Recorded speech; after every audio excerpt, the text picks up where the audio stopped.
Howdy, folks. Welcome to Mosaic Team 5, our original Starfinder campaign. Hopefully you can hear me and the music as well. I am Joe Treff, your DM this evening and most. And joining me are my friends, Matt, Dan, Kara, Olive, and Ari. The dice threw me off. It's so big. It didn't hit me until, because it was on the table. You weren't holding it before. Yeah. We're going to play Starfinder. We're going to play Starfinder tonight, but before we do, a couple quick announcements. First, we have a YouTube at Albron RPG where we re-air the week sessions every Sunday. You can find us on Instagram at Albron RPG where you can see things like, whatever comes up on our table here and there. Fresh baked pizza. Fresh baked sponsor, pizza. Although if you're looking. Thanks for that. But yeah, you can see things at Albron RPG in much greater detail. We are going to be playing D&D tomorrow night at 7 p.m. Eastern Standard Time, Courts of Everest, our original D&D campaign. And then I think that's it. I also wanted to give a thank you to Ari for helping us get this new computer and getting us back on track several weeks early. Everything, we have some cool, there's functionality to Twitch now, and so there's some things that you can do. There's some other things that, nothing super apparent, but it will make itself known. Quality of life. Yeah. And that's all the announcements that we have. And so with that, I believe it is time for this week's session of Mosaic Team 5.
Hot dogs and their sodas. All right, welcome back.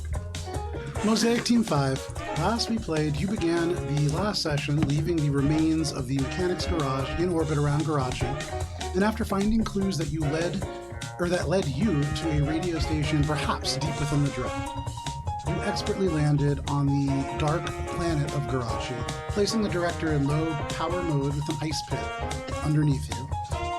On the noir landscape, unless somebody steps directly on the ship, it would be tough to spot. You took your tendon slicer crafts and disguised as a motley variety of different ships, all painted bright neon pink. You made your way to the Zin crawler and landed along the spine, a canyon between sprawling networks of metallic catwalks and modular hubs that runs along the center of the massive walking space station known as the Zin crawler. Gibbs and Spice landed outside the Liberteca, a religious structure of some significance that seemed dedicated to something called the Alcove. There, the cult of Oil and Chain seemed to be operating out of, and you watched as they invited perhaps a new member within. Gibbs, you followed your notes, and Spice, immersed in their laser monster card arena game, mindlessly followed approximately along to the edge of the Warvok Shorn, noting a heavy Vesk population. Before Gibbs, you honed in on one of the food stalls in particular, a Yasoki selling something called emulsification gel, a mealy, meaty, sweet, smoky, sour, gelatinous cube. Meanwhile, Echo landed in an Ishtangi's garage and managed to negotiate a deal to store all of your ships in the storage unit and intimidate the heads up that there was smugglers potentially using it for different operations. After some difficulty with the communicators, you all got on the same page and flew down to the storage bay, but found the door would not open. Something was jamming it from the other side. You landed along the perilous ledge and walked to investigate, and through the crack that did open, you saw a smuggling outfit packing crates into a lift to begin the ascent towards the upper levels of the crawler. you all took positions and launched an assault with Bubbles flying high up into the upper levels of a storage structure to tangle with a Vesk warrior in a aggressively back and forth missing competition. Spice, meanwhile, you slid underneath said platform and used a very creative use of Jolt to those on top of the metal structure. Gibbs, you cast supporting magic on Echo to help them as they streaked across the cargo bay, leveraging the vertical nature of the battlefield to sneak up behind multiple mercenaries in the fray and get the drop on each one in turn. Shade, you rocketed up to the concrete barrier where 2 more mercenaries rained laser fire down and dispatched one before Echo took the second. And as Bubbles loomed over the final Kasatha mercenary, Gibbs exploded their head after overloading their mind with their greatest fear. And Bubbles, as you saw the eyes swell, the last thing reflected in it was the one person who was awfully familiar to you and that terrified this individual more than any other person.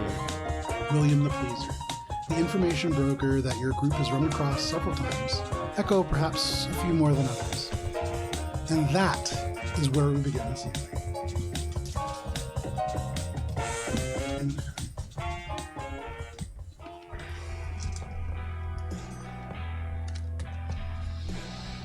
So there is still the smell of burning ozone and gunpowder and the flickers of fire where lasers have traced into the walls, but most of that is dying down. And as all of you kind of come to your senses, you are within this triple level storage bay. There are still storage units that have been pushed or have fallen against the doors, and those do need to be cleared to open it to land your ships. But for the moment, you are all out of initiative, and what would you all like to do? Echo wants to look for some kind of sci-fi forklift. There was forklifts. Space forklift. Yeah, it's actually not a space forklift. It is a very mundane forklift. The most sci-fi part about it is that it has a finger touch kind of ignition. And it's in the year 2250, yeah. And it's in space. You can actually see that has been pulled away and has been hot wired to work, and so you don't even need a fingerprint for it. You can just go up, and there is the body of that mystic still kind of slumped over in the seat onto the ground. Ooh, catch? Oh, okay. Gibbs, you slide over, and it kind of wet into the ground. But that individual on top of you. Make an investigation check. And Echo gets to work clearing out the door so that we can get the ships in. Make a engineering check. And you can add a +4 conditional modifier. Can I make a scavengers check? Because investigation's not a thing. Perception check, sorry. Okay. I'm gonna try to secure the area, see if there are existing security systems or like a computer terminal to, Make a their perception cameras and stuff like that. 32. And 37. Ooh, Nice. Okay. So with the 37, with the 37, Echo, you take this sci-fi forklift with all of its running neon lights, but otherwise just a very mundane forklift. Of course. And with your commercial operator's license, you kick it into drive and you Gosha begin to certified. shift these things out of the way.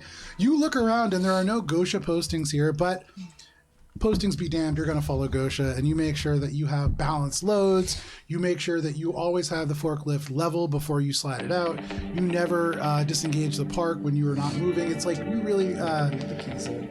yeah, you leave it running, just in case. Yeah, the one unit got the license, and so we're all certified. That's how it works. Yeah, no, exactly. Actually, the guy who was driving before is going to get a citation. It's a non-profit license.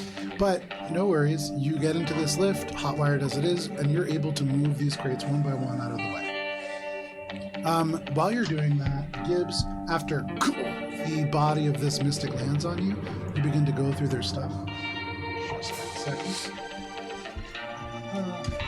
He was a pretty windy mystic. He was a what? Wimpy. Oh, I thought you said a windy. I was going to say, that was It's a small sample size. Yeah. That's true. Right, but I'm more cool than him. This is a small sample size. We're on a high level. No? High level doesn't. And he has the backstrapping for WSP, WTP. He has a tablet on him that is William the Pleaser. Can I chuck that to... Shade. Yeah. Sure, part of the natural 20 is that Gibbs hands you basically what you're looking for. But let me just pull this person up. Okay. So, as you go through this individual's outfit, they're wearing freebooter armor, as all of them are to some extent or another. It's just various patchwork bits of protective gear. You also inventory. They have on their person a can of gold spray paint that's about half full. Nice. They have in their belt a small tube that has a dispensing button on it, and within you can see, or on top of the glass, written in black Sharpie essentially, it reads frictionless gel. Frictionless is misspelled. Frictionless? It's just one. Yeah. Frictionless. Frictional. You also find an orange serum of some kind that you're not immediately familiar with. And that's it. Orange syrup? You sniff it. And this is something that is called an octopamp serum. I would say you would probably, let's see in here,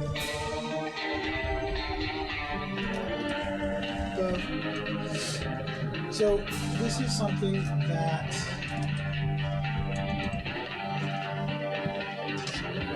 in the session before. No, you're not slow. It's just this. I left this in. I usually open up the last session in the previous one. I get you. Yes. So looking at this, it is fizzy. It is orange. There is a acidic smell. Fanta? And what? Fanta? Yeah, it I thought you actually, said something else. it's more of a citric acid kind of smell. But this is something that you have seen in some way, shape, or form brewed by people within Junk Falls. Okay. It is something that is used to help scavenge because it increases your perception. Oh. You've seen people make this a variety of ways, and there's all kinds of superstitions about how they're made. It typically involves some kind of a fermented fruit. It involves some element of garbage that is the sort of crust that hardens around the top of the lids. There's some elements to it that are very familiar to you, although this is all very synthetic and not as organic as you were used to. Is this an item I can find on the internet? It is, yes. It is a level 2 OcuAmp serum. Can you spell OCU-AMP. Thank you. Gibbs is used to organic, non-GMO OcuSerum, and this is that highly processed stuff. Right. There's probably people in it. Probably, actually. So, Shade, you catch this data slate that Gibbs tosses to you. And there is the William the Pleaser kind of like engraving almost on the back, probably owned by that individual. And there are just very simply orders that are on this thing. With the natural 20, as Gibbs passes it over to you, perhaps it was already unlocked.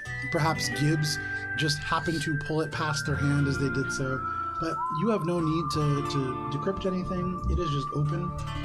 And this is orders to deliver 6 crates to a destination that is called. Second, I gotta open up this crawler. And every time I miss a week, I'm a little off here. Dark Intention. Dark Intention. That feels familiar. 6 crates. So then I would look, are the 6 crates still here? Is this what they were like beginning to transport when we kind of stumbled upon them? So you glance over, and where Echo has actually very gently set down in regulation stacks these 6 crates before they went and they moved the other ones. There are these small storage crates, each one about the size of a locker, turned over on its side, on its lengthwise side. And probably it would take 2 people to carry them. You see Spice doing her best to start to pry one of them open. I'm gonna walk over to Spice, who's prying it open. Yep. That's happening. Bugs Can will I probably open give it? Spice a hand. Yeah, I mean, I'm going over to help, but also to make sure that it's not trapped, because if it's Dark Intention, Maybe it has intent that's I Not imagine sure that- Bubbles yeah. giving Spice a hand. So Bubbles, Spice, and Shade, the three of you make your way over to these crates, this pallet crate, kind of forming a circle around it. Shade, make a perception check, and this is to check for traps. And then after that, you can see this lock is a relatively common computer lock. Okay. Perception, or would it be engineering? This is perception. Okay, that is it's pretty good. 33. It's actually a little difficult to see, not expertly hidden by any means, but done by somebody who knows what they're doing. You just barely see that there is wires that go into the actual keypad itself from behind, not ones that are native. You can see the metal that creates the holes that the wires run into is a little bit shinier, evidence of it being drilled afterwards. These are probably power wires, and so upon touching the actual keypad, you would probably electrocute yourself. That being said, it would be a relatively easy engineering check to be able to just snip the wires and open the lock. Spice, 1 moment. And then I would... No problem. Make an engineering check.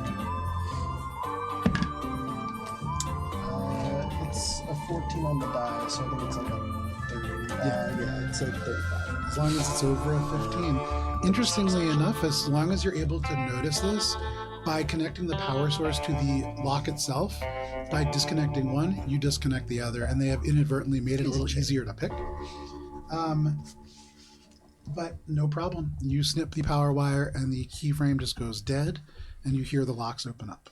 And opening the first one, it is loaded. And again, almost like a locker, it is completely loaded with boxes about this size, a little bit smaller than a shoebox, and on them it reads TS. And there's a little fire logo in the bottom right-hand corner. Okay, I'm gonna open it. Okay. You pull it out, and you recognize that you are looking at a convenience store display case of Tetra Sticks vaporizers. These are a synthetic drug. They're legal in some places and illegal in others, but there are 20 of them in this particular crate, and then there are 5 of these boxes, so you probably have about 100 of these, what are called Tetra Sticks, in this kind of locker in total. Are these like, You don't want to sell me Tetra sticks. can I like look at one of them? Is this like tampered with, or this is like legit? Make a medicine check. Thanks. Are these authentic cards? Hold on, my medicine's bonkers. 28 is my default now for medicine, but I got 9 on the dice, so that makes it a 37. 37. 37, okay. So, with a 37, as you look, this is not something that has been tampered with. This is probably, and I would say with the 37, you remember having gone through the market looking for food. This isn't a place where they're growing things. This is a place where all the food is flown in. Right. And so if people want drugs, there's not like a farm growing it. It probably has to be shipped in. This is a incoming shipment of narcotics that are probably being sold to other people throughout this. So sorry, the vape of the drug is a narcotic, not like weed. It's like more nefarious. It's like a vial of something that... It's like an inhalant? It's an inhalant, yeah. It's something that is akin to weed. It's a little stronger than that. Okay. And so it's something that straddles the line between legality in a lot of places. It's not... It's like salvia. You It's a can have little more one dangerous than cartridge, that. but not 2. Yeah, people die for it. Okay.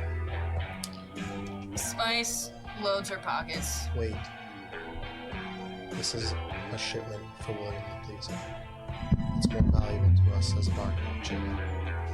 Look at how many there are. A bargaining stick, I think you mean. Did Neko hear that over the, I'm saying it while also whisper calming. Please come here. William the Pleaser is involved. Yeah, I thought I saw him in the eyes of the guy I just fought, but I don't know, that seemed weird. You think he's involved in this? I know that he's involved. WTP. What does he look like? Have you ever met him? You met him, right? Or you just like talked to him? Did we meet him? I have indeed met William the Pleaser, Yeah. as has Bubbles. He's Echo not says right. as they jump off of the forklift. We should also move the tendon slicers in before we continue Oh. any more conversation. They are quite precariously perched. Oh yeah. Captain, do you think whoever is coming for this shipment is going to show up at all?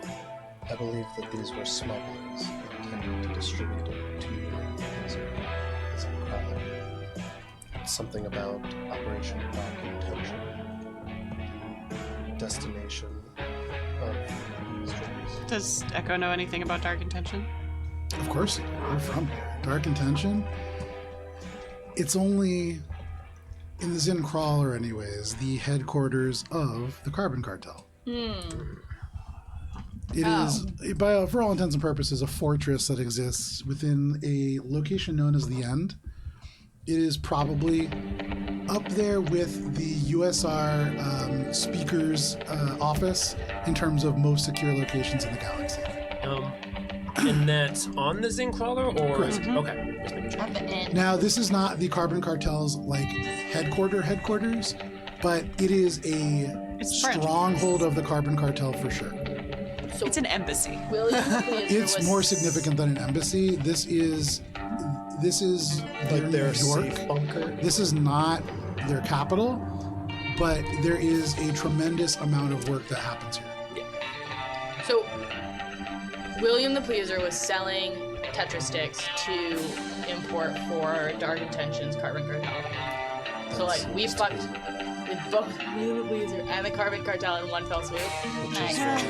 We have already fucked with William the Pleaser and the Carbon Cartel in one fell swoop by simply defeating any party that comes against Spice.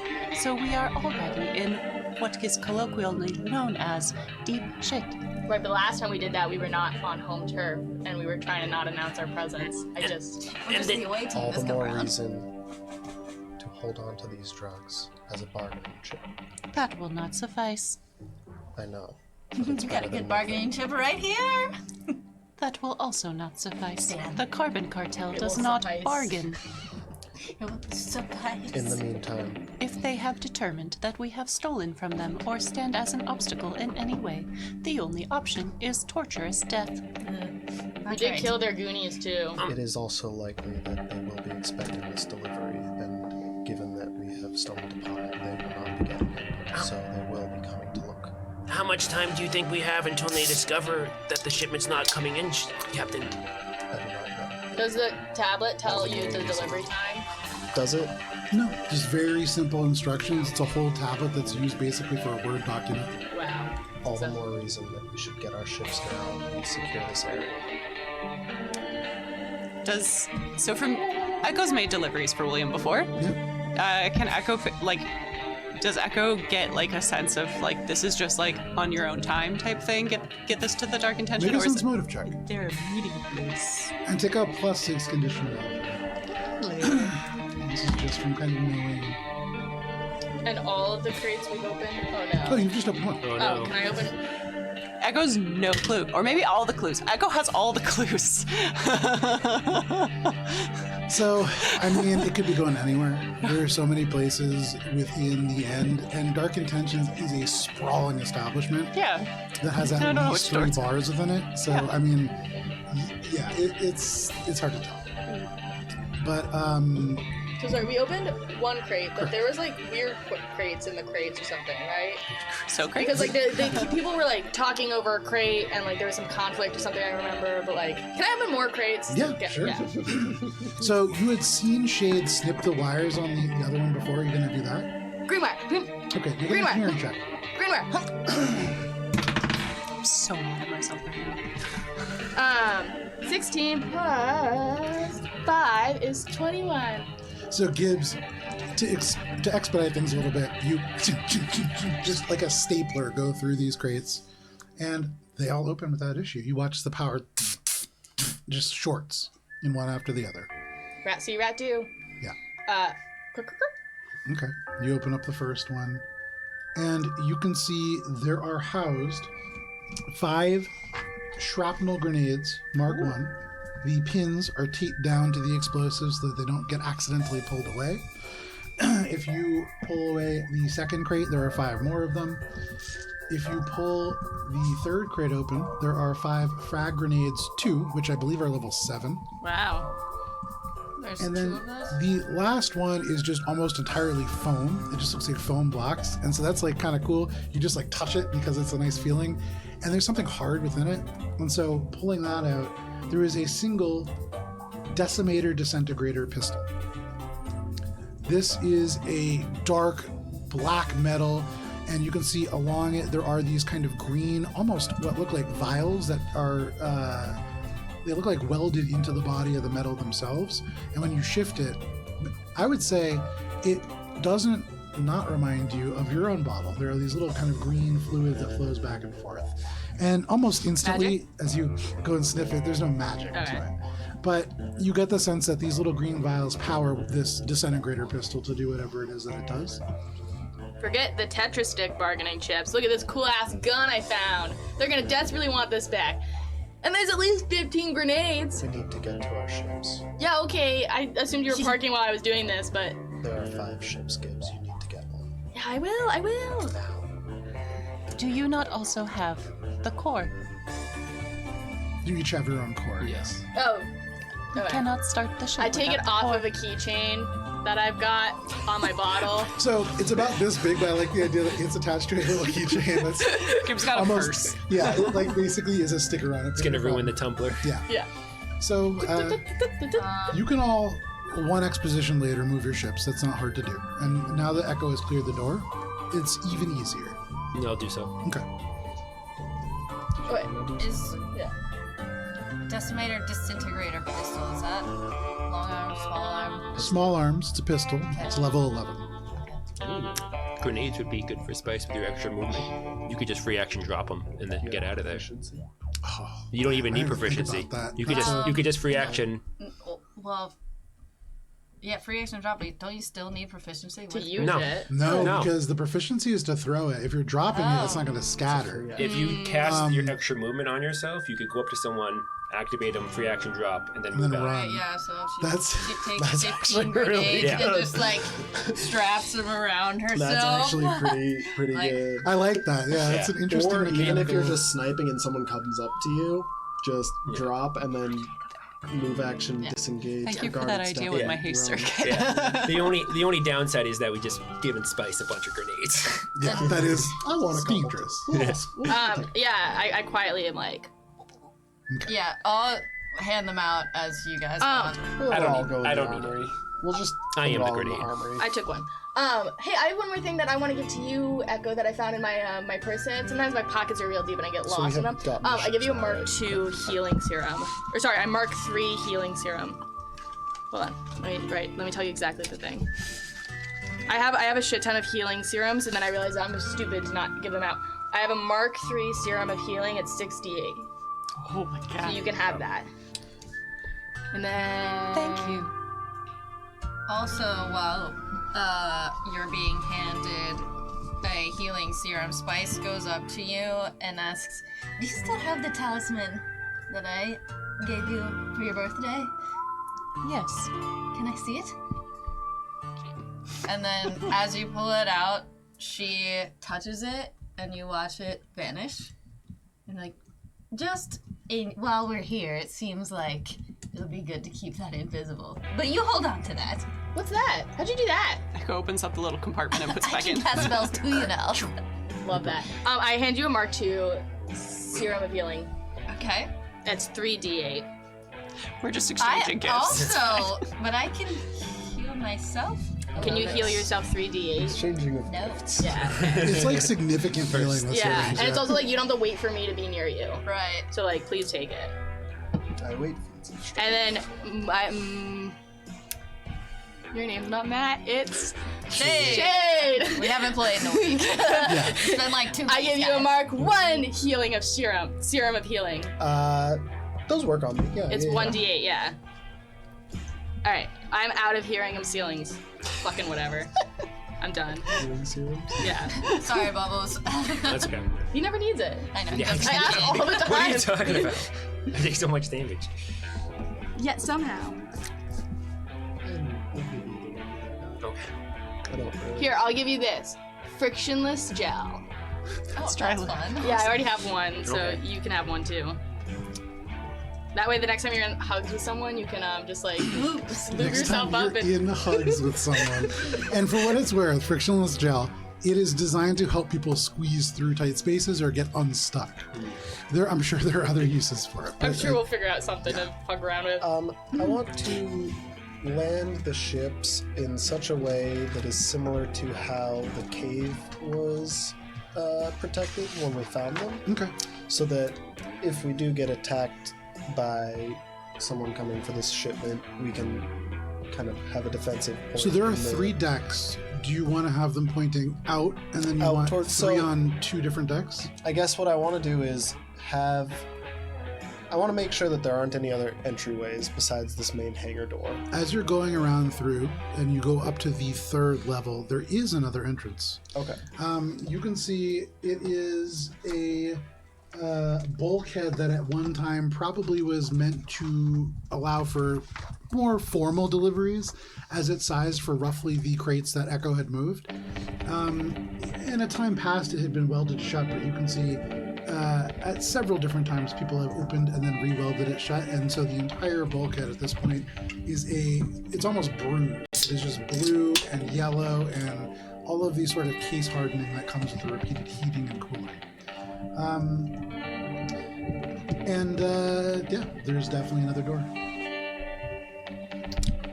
I would set up to secure both doorways then.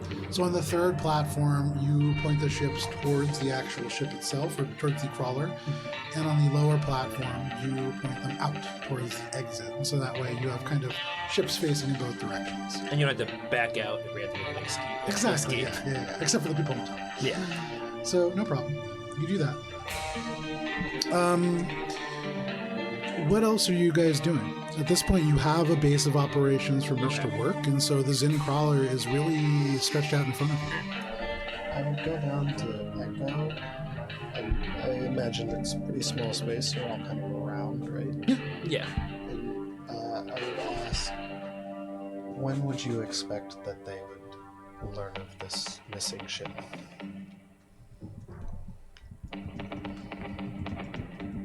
Well, when it does not arrive.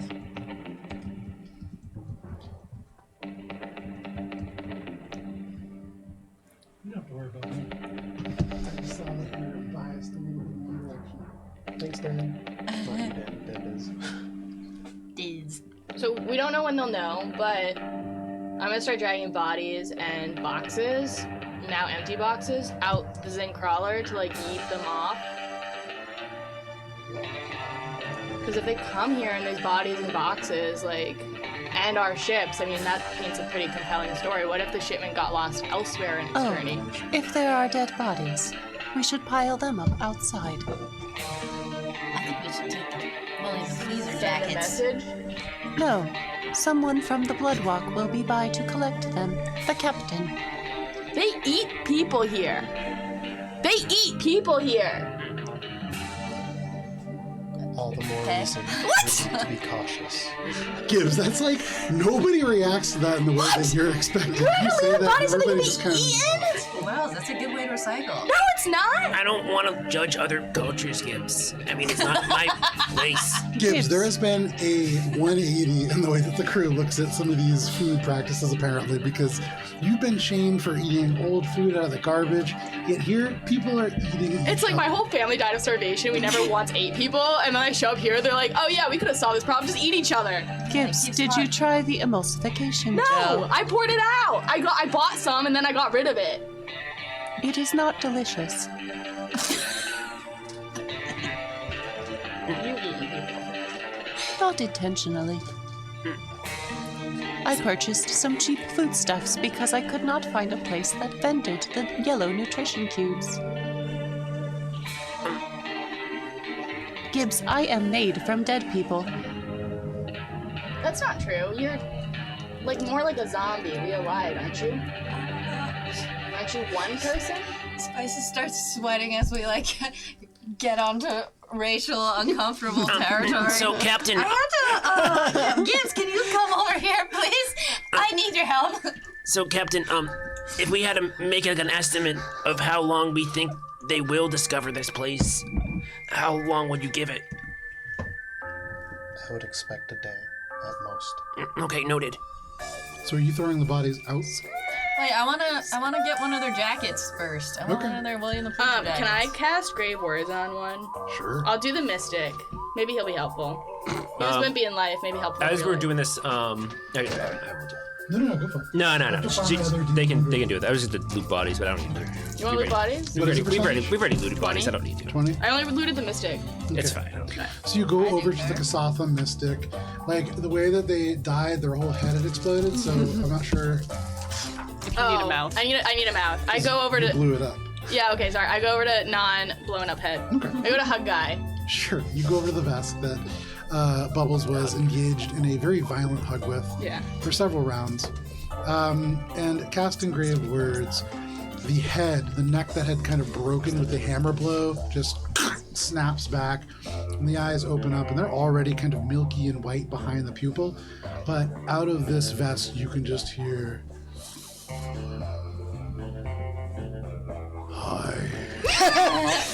And that's all you get. This guy did not want to be emulsification gel. Okay. Before, Drag him over. I'll check the inventory of the vest guy. Okay.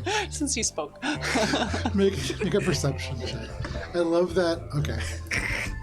Where are you bringing him over to? The fucking door. Okay. And I'll assist Gibbs. Nice. 13 plus, I believe it's 9 for my perception. Yeah, 13. 13 plus 13, 26. 26. They're also wearing a freebooter armor. Yeah. They have the only thing that hasn't been picked off their person is just something that maybe probably Gibbs didn't smell as food necessarily, but there is one Replenagel mega vitamin. It's about the size of a cherry, and it's meant to be dry swallowed. You can't have liquid with it, or else it just falls apart. And you need to swallow it very quickly. It's good for you. It's food. But that's really it. Oh, you have found a mega vitamin. Oh, yeah, I mostly just eat meat pucks, but do you want it? The last body goes out and into the moon of Zen. But you are all left alone within the space. I'm gonna offer the mega vitamin to Echo. I have already eaten. Yeah, well, if you get hungry later or something, I don't know.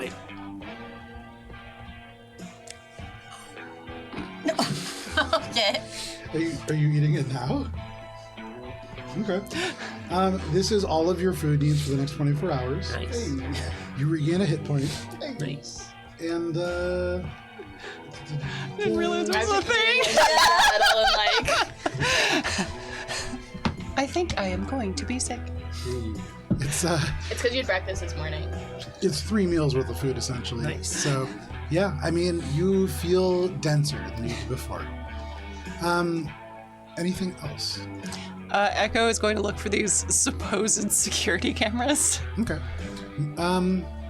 Make a perception check. You haven't seen There one. weren't any. Yeah, I think Matt. Yeah, I did a security Echo was assessment. told that it could be unmonitored. A perception check, you said? Yeah. 35. So you look around, and combined with the fact that you've seen Shade and Gibbs and Bubbles all look around in various parts or for various things, you get the sense that this place has been pretty thoroughly searched. And you don't find any cameras, and so you get the sense, with your eyes kind of drifting up towards that welded shut and open and shut door, that is probably where that monitoring is, somewhere outside of there. Mm-hmm. Given where this place is, that must almost certainly open into the Warvok Shorn, and so there's probably somebody keeping an eye on it up there. If there's anybody at all. If we were to exit this location, we might want to avoid that one. Why? This one is not monitored. That one has a probability of being monitored. Yeah, that makes sense. I would like to revise my statement. This one has a probability of being monitored. This one has a lower probability of being monitored. Understood. Perhaps we can use that to our advantage later on. You mentioned, Echo, that this is Godfrey's garage. I didn't see any Godfrey when we came in here. This was a location owned by God. Does he still own it? We are renting it. Oh, okay. That works. Is he gonna be okay that we killed his smuggler people friends? They have already paid, most likely. Well, I guess cash is the universal. The more concerning factors come from the carbon contact. And we gotta sign up for lockout, and I haven't even found a single sign-up sheet yet. However, our priorities will turn to William the Pleaser and the Carbon Cartel if they become an immediate threat. This may hasten our interaction with them. Echo, you had actually heard about a tournament, I believe. Mm-hmm. Yeah, so we found out about. Gibbs, I don't think Gibbs did, but Gibbs got caught up with dead people and yeah. lost her stomach. But you've heard of this. Kara doesn't quite remember because it's been a minute. Yeah, you just heard that there was a tournament. You didn't ask a ton of questions, but it is some kind of a lockout tournament that's happening. We saw the other group. They guessed your name may be the Star Cobras. Right. And then they said, no, wait.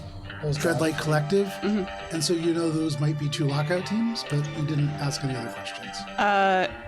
Does Echo remember where the main starting line is for the tournaments usually, or does it shift? It shifts. I mean, there's all kinds of different places that they can take place.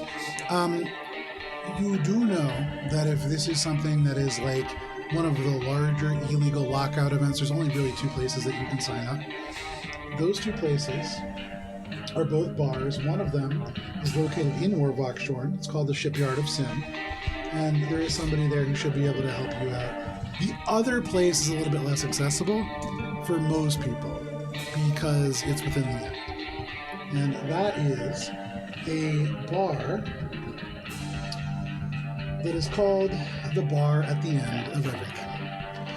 And there, apparently, there is somebody that you could go and talk to sign up for pretty much anything that's going on in the entirety of the Zim Crawler.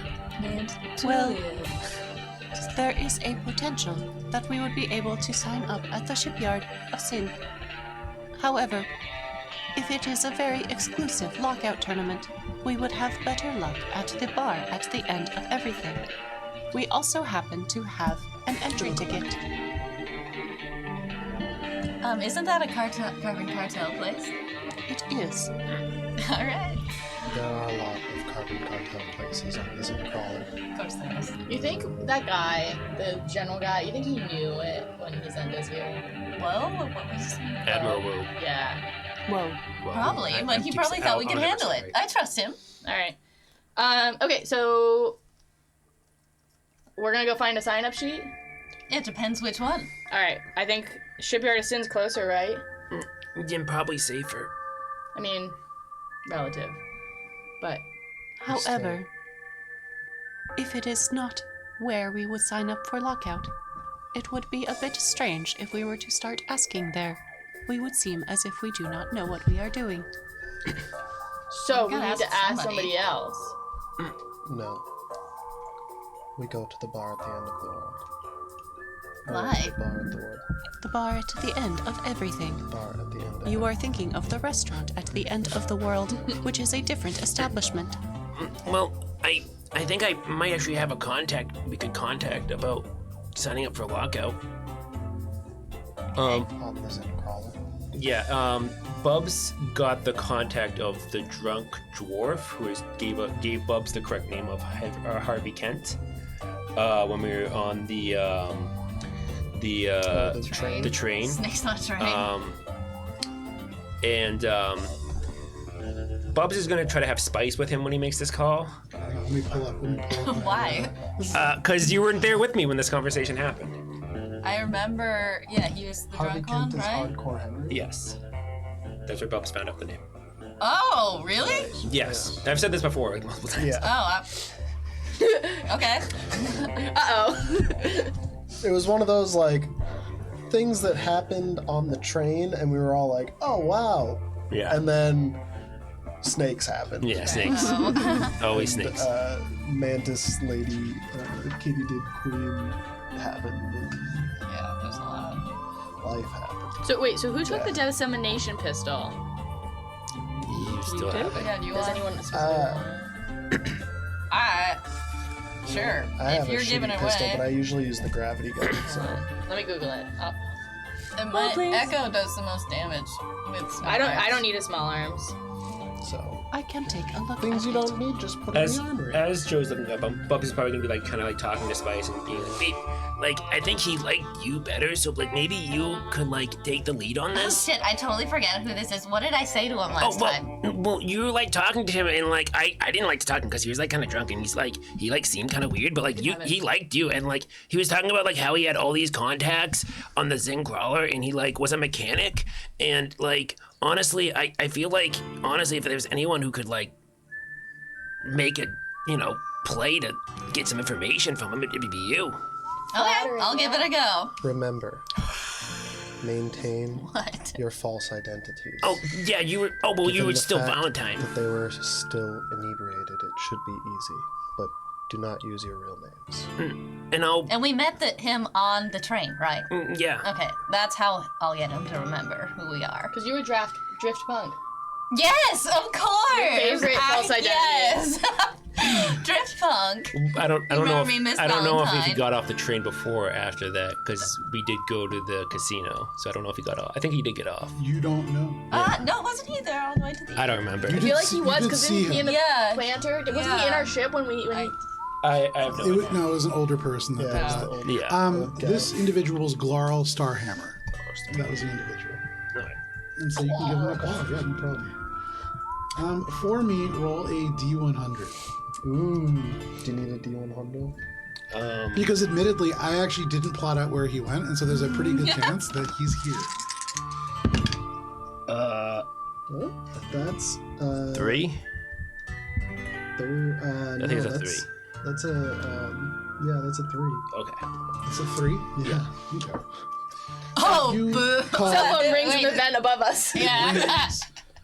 and it rings, and it rings, and pretty soon the voice message kicks in, and you just hear, "Yeah, this is Glarl. I'm not here right now, but if you need something, please leave a message. If it's an urgent job, please leave a message a little bit faster." Beep, and it just goes for you to leave a Bubba's gonna message. gesture for Spice to leave a message. Hey, hon, it's Miss Valentine here.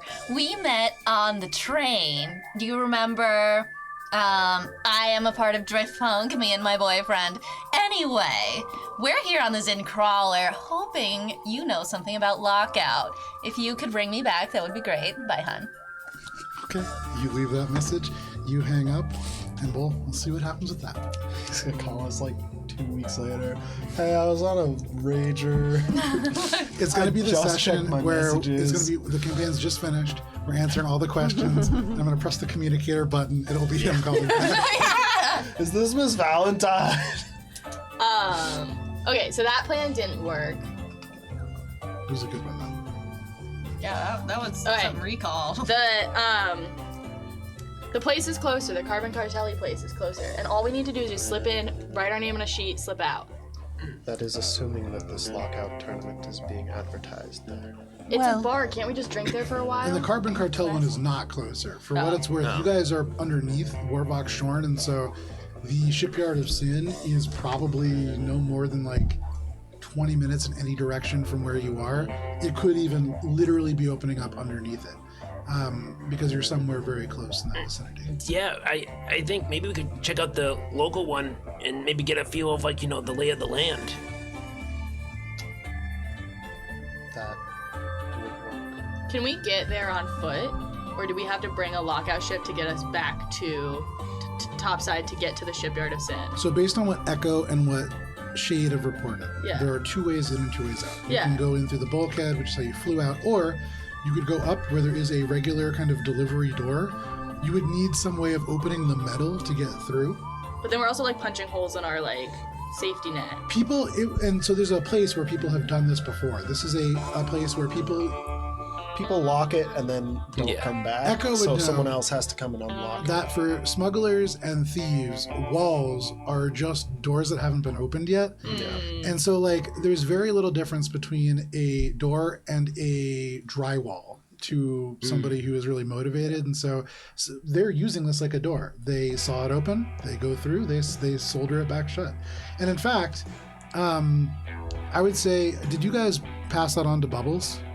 Yeah, there's a door. Yeah, I would have given like a summary report, be like, all right, this is, and they probably would have seen me setting up all the ships. This is almost an industrial application of that static tape that you've used previously that has then been heat treated on top so that it's more permanent. But this is a door that you could certainly open. Okay. You would need to shut it again if you want it to have the same kind of safety level. Otherwise, there is the opportunity for people to go in, or otherwise leave some kind of a security countermeasure. Well, if we're leaving, I would try to secure the area. So are we gonna go to the Shipyard of Sin? Everyone's disguise looks good. Yeah.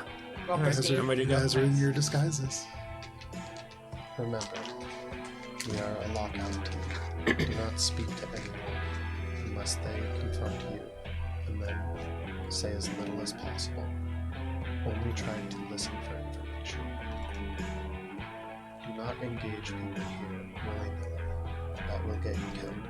Or eaten. Yes, Captain. Or both. Don't let me be eaten, please. Biggest fear. Top 2. So we leave. What door are we leaving? I would like to secure the area.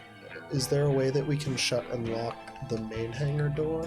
Because we have the actual. Yeah, so you can right? just, when you fly out, you can take that with you, and it will be shut.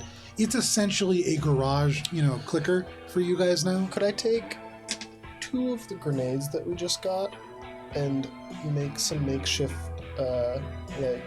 if the doors are opened? You're gonna booby trap? Oh yeah. Yeah. I would like Yeah. to try. Which door? and The booby big traps. bulkhead or like the door up to the Rovak shore? Yes. Okay.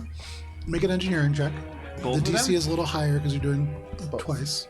Okay, can we go through the door before we do that? Well, yeah, obviously. Okay. Can I? I'm gonna This set is it- yeah. like We'll say as we're leaving. I'm yeah. setting okay. it Cool, so that cool. I can I have a do it and webcam. leave. And Can I not plug it into the cigar warmer in my ship so it Use my does the remote. you thing? can. Cool. Yes. And then I just tell Shade the IP of the Wi-Fi it's got. That's not really how it works, but you can sync that camera up. Make a sense motive check. Love that. That's a 30. No, sorry, 34. Okay. 35. 27. 27. With a 27, as you are thinking about this, you do get the idea that an unsecured commercial grade camera that you got out of an office building, Yeah. probably anybody could tap into that. And especially in this place where there is an entire religious order dedicated to technology, it's just maybe not the most secure way to keep monitoring your ship, but you can do it. You also do have self-destruct within the ship. You also do have the cores that you could take out.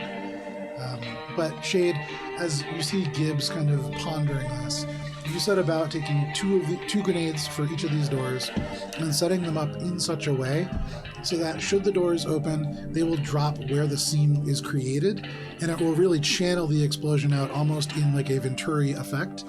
If somebody were to try to enter the way that you all did by parking on the ledge and walking in, there is a good chance that they will get knocked off the crawler. Nice. Up on the top, how are you opening this door to leave? Carefully. Are we going up the top? Can I can opener the top of it? No. No, we're not going through that door. saving We're not going through that door. No. We are going through that door. No, we're going No. through the other one. We're going through the hangar door? Yeah. The other one's monitored. They are both. They both Well- have a probability of being monitored. Well- However, if we were to go to the Warlock Shorn for the Shipyard of Sin, that is the best option. However, we do not want to can opener the door, as Gibbs put it, because then we will not be able to Saving throw, close it. 22. 22. Right as you are about to, you hear Echo's words, and you realize your teeth, a little bit less strong, only marginally, than the space station that you're about to try to bite. And maybe it would be a bad idea. You've done it to like thin metal. You've done it to things like cans. Oops, I just stick out my tongue and I'm like, too hard. Yeah, a little bit too dense. So we'll go to the hatch door? That goes hatch door. I'm hatch door. Yeah, I just want to go. anywhere. Yeah, that's closer. It is the closest option. All right, hatch door. Can I pry the weld seam? It's welded, so there's nothing to stick it into. Is this ion tape like is it like a cousin of ion tape? If I touched it with it static, would It was ion tape that had then had the metal components of it like really melted into the door. So if you touch It's ion very tape, thin. yeah. It won't function as ion tape, Okay. but if you had some kind of even glass cutter would probably. We have glass I think cutters. we do have glass We have a cutters, glass yeah. cutter. Those field kits. I don't know. I think we got it from the Spice has the glass cutter. Ratkin Yeah. prison escape. You have a, get, You've obtained 2 from the field, and you've bought 5. Yeah. So I believe in total you have 8 glass cutters. I pull out a glass cutter. Cut the glass. Nice. But I wield it with my mouth. Okay, so Gibbs, it's like a protractor almost that has like bladed arms, and so you hold it, and then taking your head, you like spin it around, and like your neck kind of cramps up, and it's a much longer and harder process than it needs to be. Alright, Zora. But Sword Gibbs, in your mouth. technically, you do open the metal with your mouth, and all of you can make your way out. and into Do I get a Warlock short Shore. rest waiting for Gibbs? Can we see if we get a short rest? It's probably like 7 minutes. It's not long damn enough it. to do anything Wait, really. You know, do you you can't need a even short actually rest? cast a spell. We've like fucked around for so long. It's more just a flavor short rest. But you all make your way out.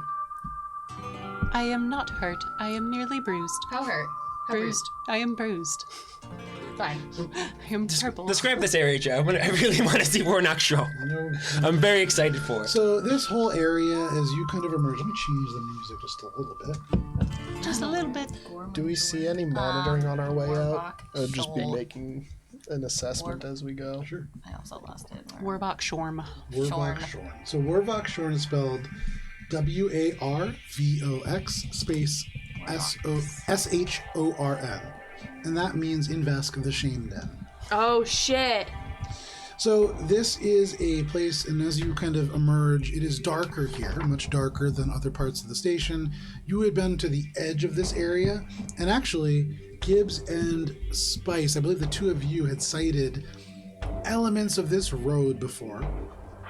There are a lot of Vesk who are walking up and down the street here, most of them green of scale, and you can see in the dark here there are these bright neon implants that glow.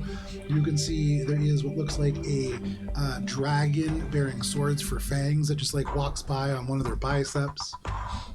You see on the sort of side of the building that you are behind, and for what it's worth, from this building you can hear this like pulsing music, and you had seen the front of this building previously. This is the Shame Den that you are behind, but you can see a poster that pictures a Vesk, and above it it says Ishashi Saves, in IXAXI, which is probably this person's name. And it's almost like a revolutionary poster. It's very faded, but that is what you see. And then underneath that is kind of like that. And then underneath that, you can see there is another poster for what's called the Ego Breaker. There are all kinds of things Like here. propaganda? Ego Breaker is a bar. We saw the posters for it when we were fighting previously.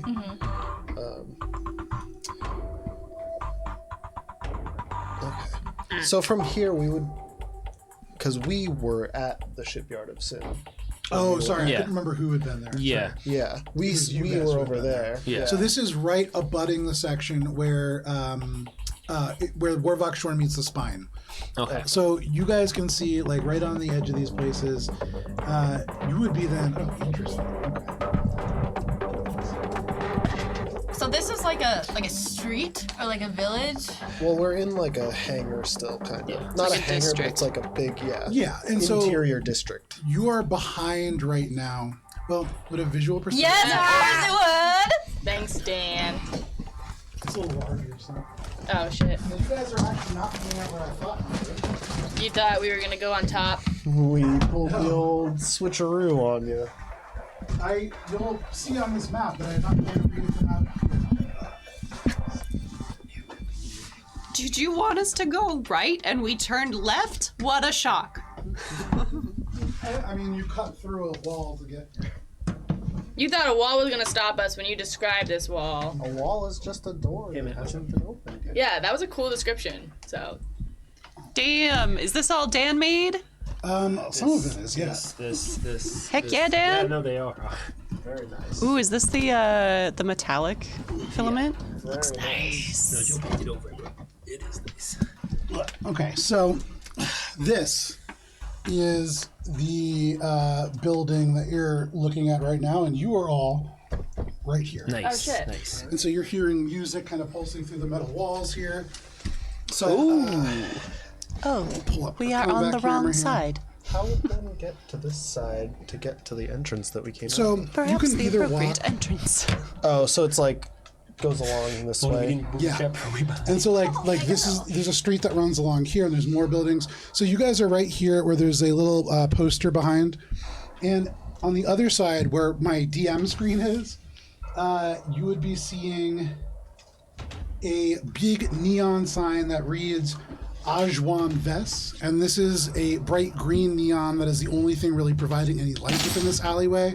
It provides a contrast off that vest scale to their own red tattoo. What does it say? It says Ajwan Ves, AJWAN space VES. And is that in Vesk? It is. And it's what does it say? Artist of One. Okay. Artist of one. Okay. I imagine Gibbs relays that information Yes. to us. Artist of one. And you can actually see through the tinted glass just barely, there are like moving bits of like neon light that would indicate that somebody with many of these tattoo-like implants is currently working on somebody else and perhaps like implanting one of these tattoos. I'm getting big like cyberpunk vibes from For this sure. area. So are we walking around? Yeah, I guess I would start walking and try to just seamlessly assimilate into the crowd Okay. and make the way towards where I think the shipyard of Sin would be, because we parked right there. Can we right? do a Echo? stealth check? So to- are you all making kind of like you're trying to just fit in? Yeah. Yeah. Can we make a group diplomacy check? please? Oh. And Echo would be kind of like guiding people towards the Shipyard of Sin because they also know Take where a it is. +2 conditional modifier as you have a local guide. Nice. All right, we're gonna roll the big guy. First time Yeah, she right here. rolls. Right here would be good. Yay. Nice. Okay. 14. It goes just off. Oh, natural 20. Oh, Hey, very nice. That's good. So do I have a- Dirty 20. Dirty 20? Are we taking the lowest? No. No, it's it's a an group. average. Oh Jesus. Okay, so cultures. Jeez. Diplomacy. All right. Oh yeah. Okay, it's gonna be Easy peasy. fucking crazy. Okay, so that's 22, and then diplomacy. Oh boy, that's 36. Oh yeah. 30. Okay. You got a 3? No, 30. Oh, 30. I got a 19. Oh, okay. I was like, holy You're getting shit. a No. 3 in Starfinder. Yeah, I know, For right? anything. Hey. Don't ask me hey. an athletics check. 3. No, I'm joking. It's actually 13.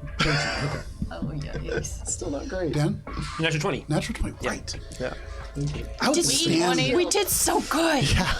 So with Echo leading you, and Echo, this is home for you. Though you are not necessarily one to spend a lot of time here, this is a place that you are very familiar with. You guide them around the corner, and you can kind of picture it before you get there.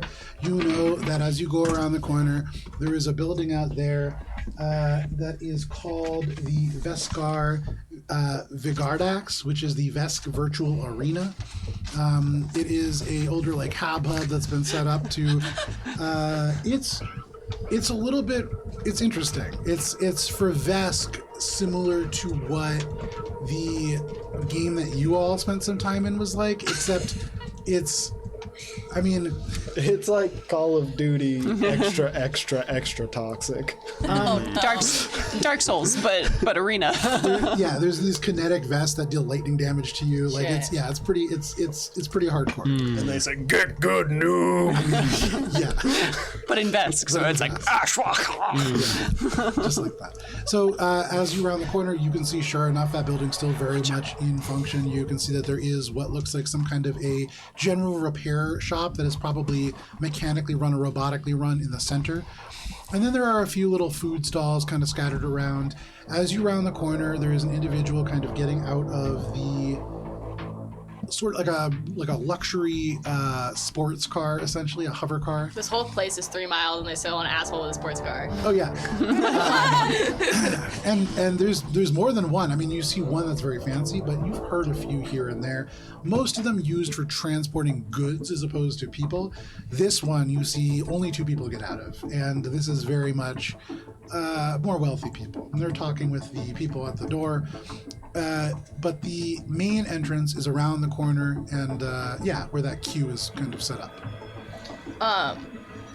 Is there any of these signs or whatever around that say like lockout tournament today? Make a perception check.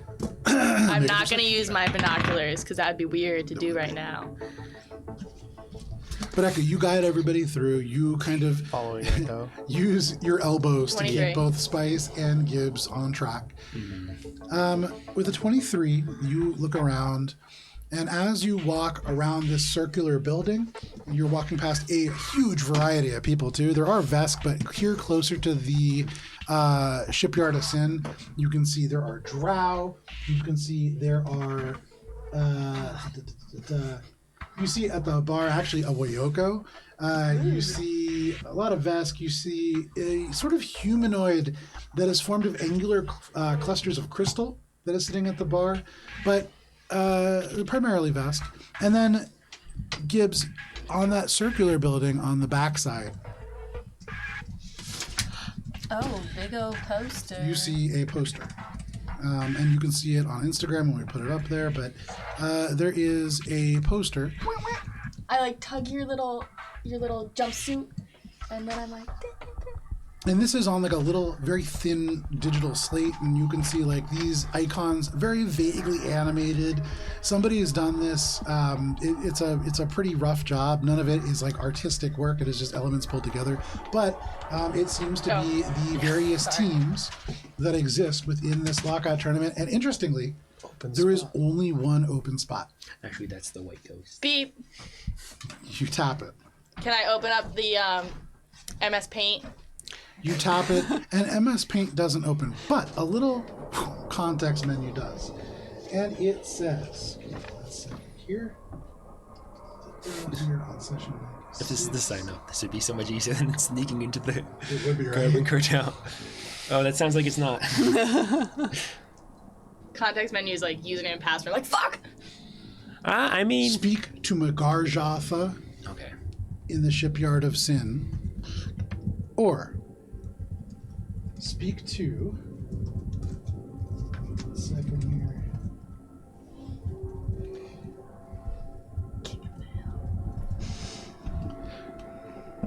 Julian at the bar at the end of everything. Yeah. Of course. Good thing she's not here, and she's not going to hear that, and no one says that when she comes back. I'm gonna take a picture and send it to the group chat because I can't spell Garger Marsharar. Sure, No, what? problem. Why would So- you do that? Because like I don't know that. You go ahead, and all of you, There's a lot of your Julians. communicators, get this And notification. she's not here, and she doesn't check with me. It's true, actually. Thank God. So that Julian is one of the people that you could speak to, and for you, Bubbles, your heart sinks. Yeah. Well, we are at the Shipyard of Sin, so it makes sense that we go inside. But now we know we're looking for Garge Mark Gajarkar.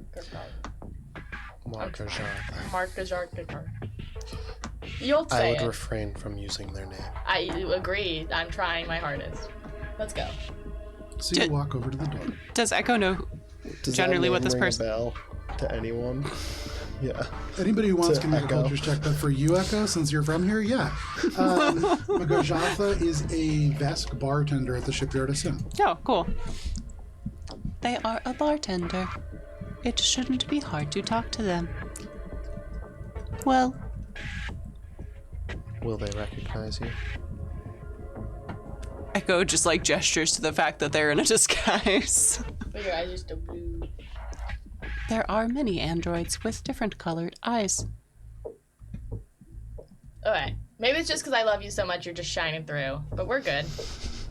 Let's go. And for you, Gibbs, I mean, it really does just look like Echo in a different coverall. In fact, it's the same coverall, but just Amara's patch, basically. with Right. red No, on it's top. a red one. It's red, but it's the same. It's the same cut. I mean, this is still the exact same set of coveralls. And so for you, and granted, you do know Echo. If somebody doesn't, then this is just But they also know Echo. who knows. That's a choice Echo's making, so I'm... Following Echo in. Echo is disguised. 1 second. Echo's got a You've got a glamour hat on projector. and a mustache. Oh.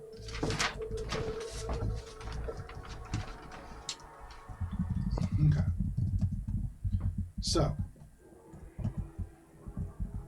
you make your way to the door of this place known as the Shipyard of Sin. And in front of you, stretching out along the space. Actually, if you just want to take the roof off. Yes, please. Thank you. Sorry, I've been waiting. So, you can just take those off. now, that's fine. Just that one.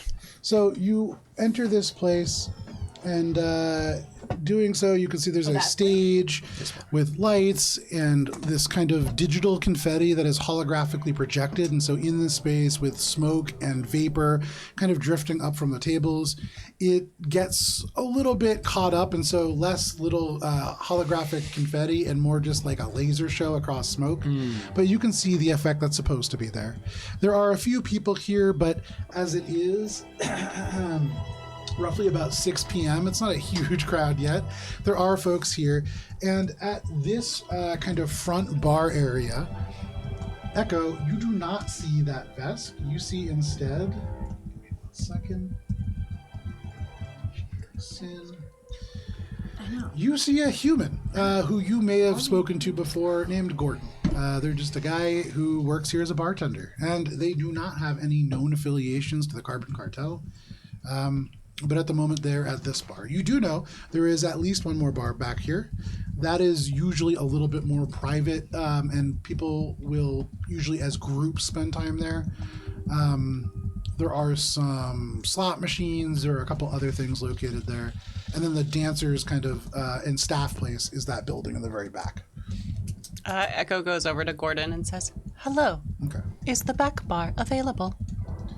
So you walk up to Gordon, and you can see this human balding. They have dark hair, but just this big bald patch on the top. They put this glass that they were cleaning down, and they squint at you. You look familiar. Do I know you? My name is MRS Unit 172. Yeah, I got eyes. I know you're a Mars unit, but do I know you? I do not believe so. That's a little. We are. We got your name from a poster. No, No, we did not. didn't. You can see he gets a little bit pale for a second as he looks at Shade in particular. And he shakes his head and he goes, "You're a weird group." Well, thank you. Yeah. Again. You can go ahead in the bar in the back. There's people using it. It's a bunch of GPF people on break or something like that. I don't know. But make your way back if you want. as we walk away and like out of earshot, Echo's like, perhaps we should let me do the talking. Yeah, that makes sense. I am from the area. No. No? Gibbs, I think we should listen to Echo. As I said before, do not engage anyone unless you are engaged. This is why. Also, that was not Marjak. That is a human. Marjak is a Vesk. Whoops. I got confused as soon as we You making your way in the back? Okay. You can go ahead and pull this kind of middle building roof off. And is there like a how do you order drinks? So there's a bar. As you walk through here, there is a bar. Someone could come by. There is, so I mean, you can look right here. Yeah. There's a bar in that building, and then as you walk into this building, there's another one. This one? Okay. Yeah, no. No. So this one right here is the one that you're walking into. You can see this green guy looks to be an orc that is behind the bar. They are currently kind of like polishing a glass. You can see behind them, although I think they fell off. Hang on a second. Oh no. There's a desk. He was standing on the roof before because I wasn't sure if he was Dog. This is so well painted. Look at this guy. So a lot of them are like olive and matte. Oh, there's a battle. those the guys that... Oh, no, I did that. Oh, that's it right there. He's kind of bending down, grabbing Oh, glasses, is that fixing things up. Is this the assless trapped guy that you made? I didn't notice that, but that's there now. Well, you know, he's See got a that big and tail. more at Albron RPG on Instagram when it goes up. But Wow, this is tight quarters. it is. And as you make your way through the door, you can see there is this bar, but also within it there are 3 people who are all wearing what look like GPF outfits. Spice, make spits a on the cultures ground. check. Okay. Oh no. We're all wearing glamour You projectors. So kind of bite down on your tongue You to also look allow like- the saliva to build, but as you do, Fashion. female your eyes fashion. narrow, and you see this is all 3 wearing GPF jackets for sure. Bubs is gonna be holding Spice's hand as this happens. Culture, you say? I do. 4. 4. No, whoa. I was gonna say, almost no way. I hate doing all this math. 20. 20. No, but I have plus, so it's 2 plus 2. 22? Yeah. Okay. With the 22, you look, and there is something not quite right about these jackets. As you look, you can see one of them is a Velosh, or it's called a Veloshi. They're kind of yellowish of skin. They're related in some way to Dralic. You've seen them before. Okay. Unlike the Dralic, they don't quite have the same sort of smell that comes off them. They're not quite as unpleasant, but they come from the same system. Valushi? A Veloshi. So that's only one of them? That's is that only all one 3? of them. And on that individual in particular, though, you see a sort of patch that's on the jacket. And the thing that really is most pronounced about all of their jackets is that the GPF symbology and everything has been crossed out. Oh. There's just the orbs that represent the different planets. And underneath that, a V that has been added on. Oh, they're the team. The V Yeah. with the team with the V. Okay. Okay, so As you all walk in, you can see they do look up, and they're all kind of in the back. You can see there's what look like arcade machines, but those are just slot machines in the back, and they're kind of on those. Spice is gonna go up to the bar stool next to them, sit down, but like with their hood over, like an NPC waiting to give a quest. Okay. Not say anything. Okay. And Echo's just like scanning the room, trying to look for Marjok. Bubs will sit in the seat next to her. He was holding her hand, but I guess he'll let it go when she goes to do this. And Bubs will just order.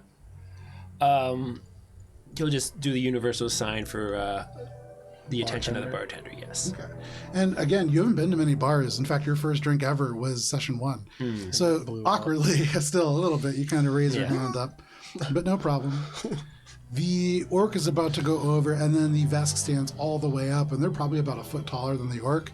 They put a big hand on their shoulder and kind of gently guides them out of the way, but they walk up to you. Yeah. And they say, yes. Could I have a couple drinks for me and my friends? You and your friends. He kind of shifts and So looks much for around not interacting. at all of you. You can see his eyes squint and kind of narrow. Yeah, they're not here yet. We are right behind you, Bubbles. Oh, sorry, I didn't see you guys come in yet. His eyes squint and he narrows and says, "No one around here. I don't recognize any of you." We are here. And is this Marjok? Yeah. We are here for the tournament. We were told to speak to you. This isn't a tournament for soft folk. This Spice isn't a is going to place slam her for fist. friends. And then Spice slams her fist. Doesn't say anything, keeps her hood down, and just is listening. You can see he turns. All three of the drow kind of turn. There's the ding, and like you hear all three of them lose at the same time, and that pulls them back, luckily. But the Vesk turns and looks at you and just says, "Is there something that you wish to say?" She'll like peer out of the corner of her hood and go, well, what did he say? He called us like weak or something? He said that it was not for soft-hearted people who have friends.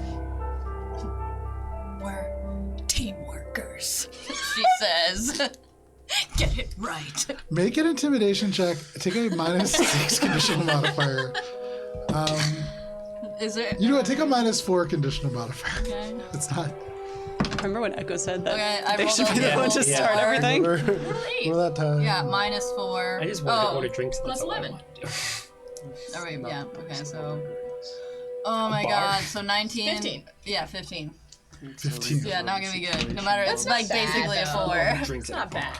Not the back bar. He looks at all of you and just says, I don't think this is a sport for all of you. Well, I think you're wrong. Gibbs is gonna pull out a cred stick. Isn't there an entry fee? Maybe. Well, That our is hide, not- our risk. We're that- willing to pay your entry fee. If we die, then don't bet on us. That is Trinket. how that works. Make a persuasion check. I'm going Diplomacy check, sorry. the softer route of Spice's fucked up route. Yep. Still gonna miss. Yeah, I'm good. What am I doing? Diplomacy? Yep. 18. 18. You can see the eyes focus in on the cred stick. And all of a sudden, he's not really responding to anybody else, really just talking to Gibbs. Trinket. Perhaps Marjak here would also be interested in hard currency. Oh, You have hard currency. that's more convenient. It might be. How much?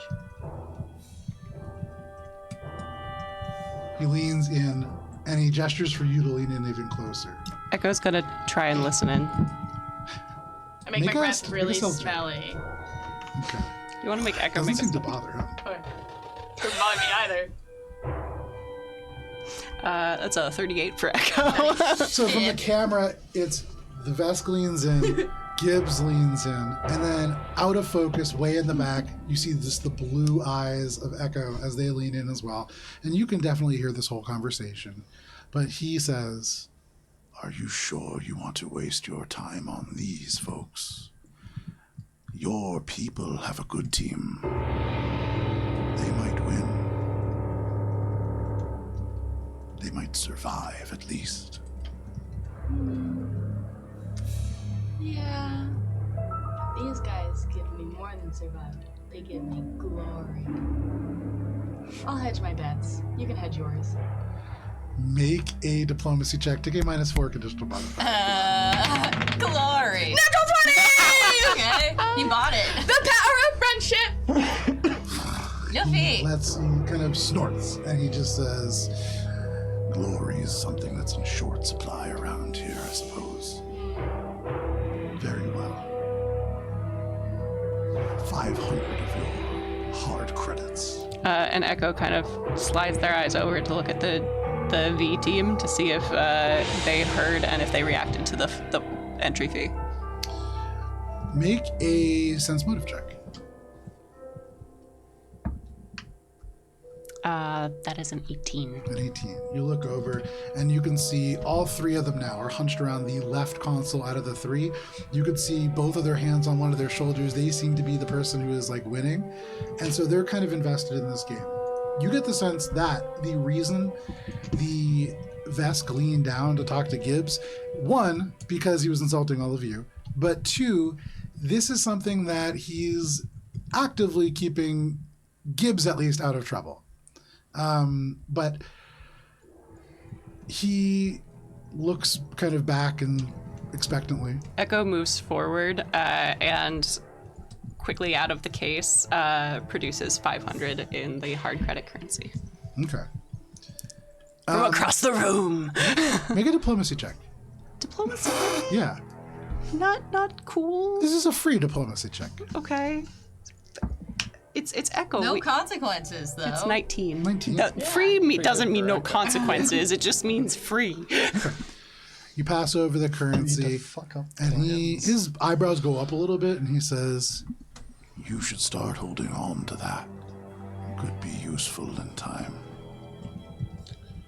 But he takes a little tablet out and presses a couple buttons, and whoever is holding the poster, the whole thing goes white for a second, and then It's a panther. And slowly it re-uploads, and you can see Neon whatever wraiths. icon you would like for the neon wraiths. And we can design It's that a later. ghostly It's panther. the neon outline of a panther with the claws like attacking. Okay, cool. And So you have the Wraith neon wraith. No problem. You can see that added onto there. And so... Can I write it on here? Yeah. I'll add It's it on all of I'll- our ships too, and I think on the director is where we painted it too. So no problem. You have all now joined. He shakes his head and he says, I don't recognize any of you, so I'll warn you once. Even if you win this tournament, the only prize is a chance to die at Hardcore Henry's hands. I would take his offer if you two win. Is that King Henry? Yes. Henry Kent. He is no king. All kings must die. Can you tell us a little bit, maybe? Because we are so new. This green and black team. the Green Dragons. He nods and he says, that is a Vesk team.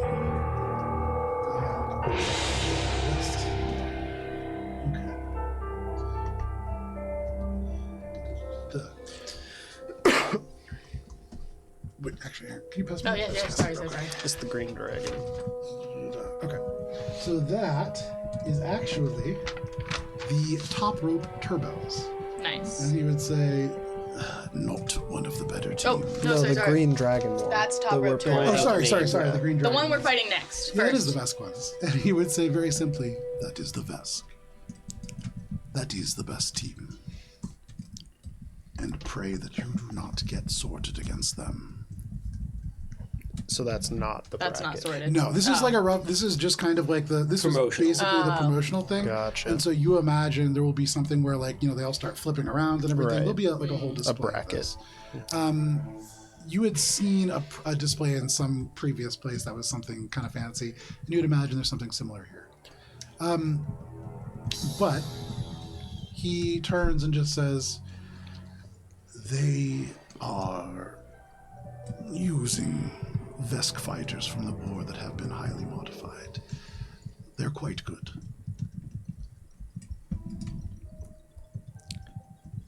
Spice makes a face under her hood. Hey, thanks.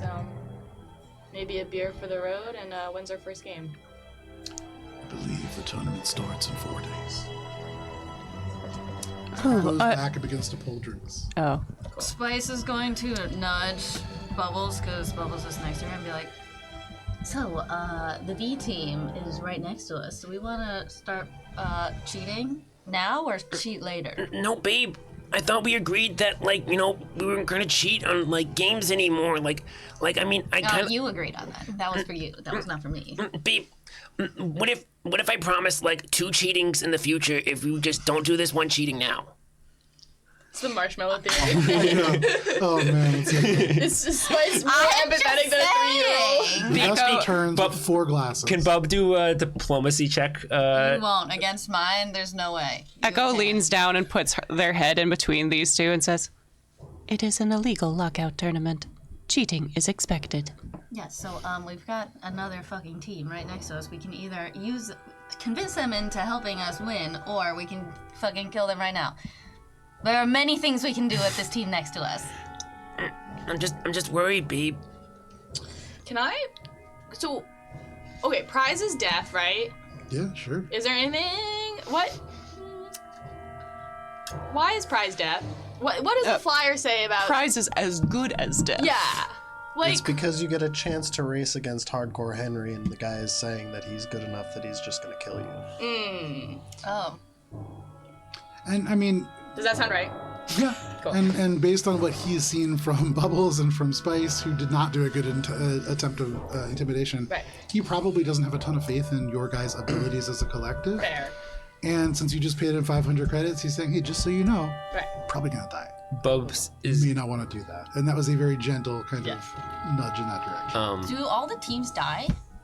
Is that it? So there's no teams coming back? Well, Not if they officially. are good enough, they don't. But he's saying that all the teams are shit compared to Hardcore Henry. So I'm just saying- are all And- of these are any of these teams return teams? So, when you get to the point where you go up against Hardcore Henry, when you beat all the brackets, he said something about taking Henry's offer.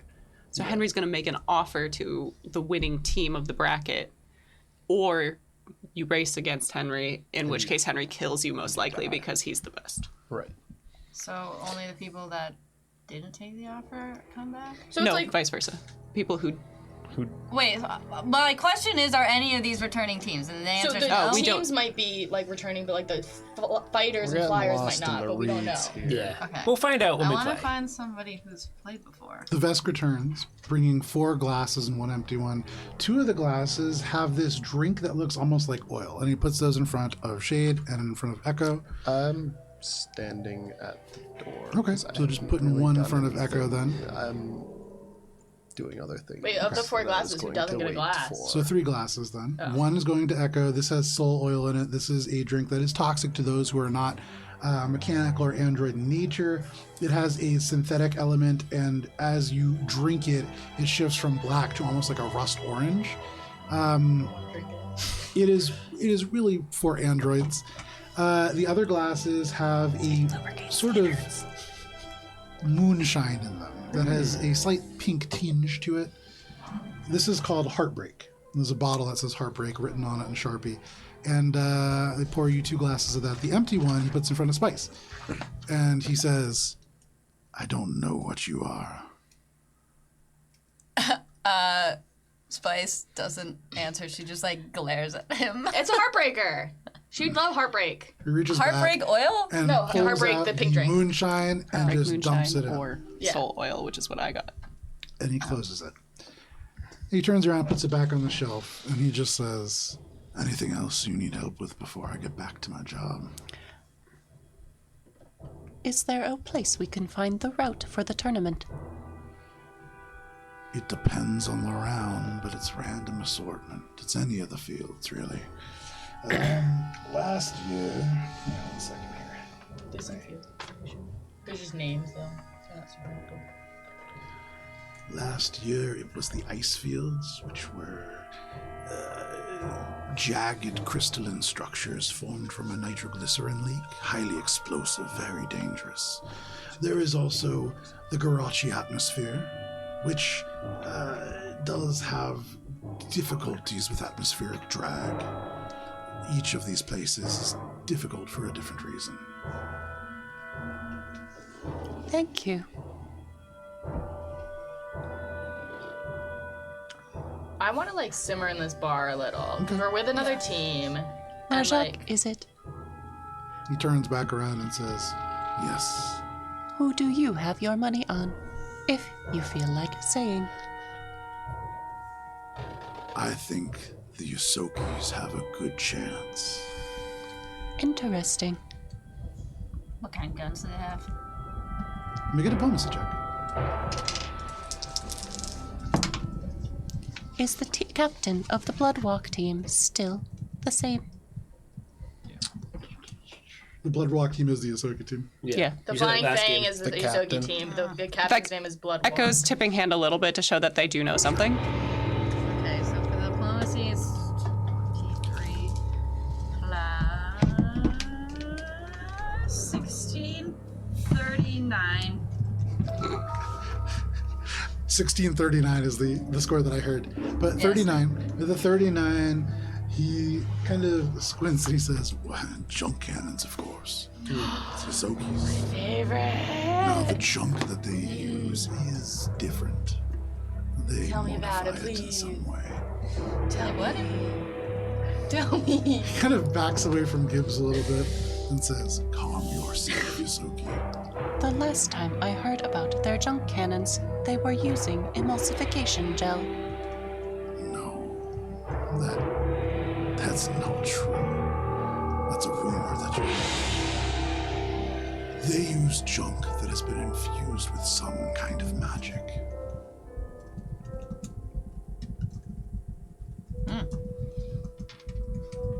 Gibbs just salivates quietly. Wiley. As for the captain, I do not know. It could be the captain. It could be that Yosoki cold brew. It could be that Yosoki Jeffers. It could be Dimple Daughter. They're all pretty good. Are there any drow teams? Which one of these is the drow team? His eyes just flick up above and behind you, and then whoof, back down to you. And he says, "It isn't drow. It's ex-GPF pilots." Oh, yeah. Is that, she points, like, through her hand. Is that these guys? He just, like, grabs your hand and just plants it down on the bar. Okay. And gets close to you and says, "Don't point in here." Hey, sorry. He stays leaned in with your 34, and he says, It was a 39, actually. sorry, They went down to a 34. Yeah, because I tried to point. Minus five. For being crass in a bar, I guess. So while this is all happening, Yeah. I would have wanted to try and do some exocortex shenanigans with these Love that GPF shit. folks. okay, give me 1 second, because that's gonna probably be interesting. Well, if they're ex-GPF, I'm wondering if they're gonna be on the same, like, with...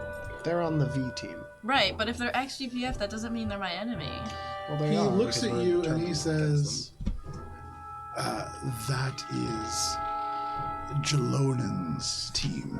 They are former GPF pilots. Their ships are all black. They've painted off the GPF livery, but still military ships. Why did they leave the GPF? What a lucrative career there. I'm not in the business of asking those sorts of questions, but if you wish." And he kind of releases your hand and nods behind you. Alright, I'm gonna go for it. You turn around, you push the bar stool away. Shade, what are you doing? I would have just come into the bar and waited at the door, probably like taken out a cigarette and like gotten approval from the bartender with like a silent confirmation that I can smoke in here. Yeah, they kind of Just nod like you. a like, and then I want to just casually rest against the wall and try to do some digging on these folks that are in here that are an opposing team. Figure out what their situation is via if they have like personal comms. Make a computer strike. I'd like to make sure that they aren't able to track or anything. So I think it would technically be implant ghost eventually, but I want to check for countermeasures and Yeah, stuff make a first. computer strike. Nice. I believe it's a 40, but let me just double check. Yeah, 40. As you are beginning to look around and digitally the exocortex begins to whir up and you begin to smoke, you begin to try to lightly probe these devices to see what might lie beneath. And as you do, it's almost like you're reaching into a pocket and there's already a hand there. And all at once, that digital signature Crossing vanishes. fingers. With a 40, you said? You were just a little higher than them. Somebody else was doing the exact same thing that you were. Oh. Your 40. Roll a d6. Damn, dude. Uh-oh. Roll a good numby. 4. With the 4, as the digital signature disappears and just falling apart into bits and data, you see there is directionality to it. And it leads further into the only part of this structure that you haven't been to yet. Something leading me? Or like, No, but that's where it's coming from. it's going this way? Correct. I guess I would, after I finish figuring out what's going on here, and once this conversation is sort of settled and people are kind of just sitting on their drinks, I'd make my way across to kind of, still casually, but see what I can find over here. Who's over there? You get a message on your communicator. Very curiously, it is not a text message. You haven't really seen this kind of context menu. This is within the operating system of the communicator itself. This is the command prompt that has been pushed over the overlay, and you can see just the kind of blinking cursor. Hello, types out. And because it is 8:15, we're going to step away for a quick break. And then we'll come back for a little bit more Starfinder. But thank you for sticking with us. We'll be back in just 10 minutes. There's a countdown on your screen. We'll see you then.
And welcome back. Thank you for sticking with us through the break if you did, or thank you for joining us if you're just joining us. We're playing a little Starfinder. We'll get right back into it. Give me 1 second. What these things? Okay. So, we pick back up within a bar that is known as the Shipyard of Sin. This bar is a long L-shaped building, and you are currently in the back bar. There are 3 GPF pilots who are playing slot machines behind you. You have all just signed up for the very last spot in this tournament, and so you are now all signed up for the Kill the King lockout tournament. What would you all like to do? I'm gonna whisper comm to Echo. Okay. Someone was attempting to hack. Going to investigate. And then I'm going to walk across the room. Is this like a public-looking door, or is this like a private? Very much not. You can see private. You can see staff I'm not gonna only. walk across the You can room. see there's a number of posters that are on there that have like dancer pictures, and so very much this is like where people work. I will whisper comm to Echo. We'll meet you outside. Tracking. I'm gonna go out and try to go to where this person was. There's windows here. Kind of guiding. No problem. And I would. I got a message. Is it traceable in any way, or is it just a command computer's prompt? check. Like what? Because you made it seem like it was some unique way of accessing. It was very unique, Yeah. yes. This is a unique way of accessing the communicator for sure. Off the top of your head, you don't really know how, but thinking about it a little bit, you could probably figure it out. 34. I feel like a 35 would. You know how you would do that on your communicator. Okay. How somebody could do it wirelessly from a distance greater than at least what your exocortex is capable of, that's a little strange. There is something... Whoever is beyond there, they weren't trying really hard. You get the sense that they were doing something that is pretty regular for them. What you just did for you was like a pretty decent check. For them, this is something that they were doing almost absentmindedly. And you were very close. Can I respond to the hello? You Is just there see a this way- flashing cursor that is right next to the O. Is it like a? I mean, I can't click it, right? The same way that you would send a message, if you go and you like drag the cursor down, it goes to the next line. All right. Go to the next line, I guess. Okay. Say hello. Okay. You can see. And I'm plain going text. out this way, H-E-L-L-O. Okay. and I'll You say walk out. we'll stay in touch. Meet outside when finished. Make a diplomacy check. I'm so good at those, Joe. 11. Every once a day we roll too. No, I don't. No, you don't. 'Cause It's I already used used it. it in Oh, the yeah. previous diplomacy check that went from a 3 to a 13. It blinks a couple of times, and then, letter by letter, it spells out: thieves lose fingers. You've already lost an eye. Do not go through pockets in our establishments.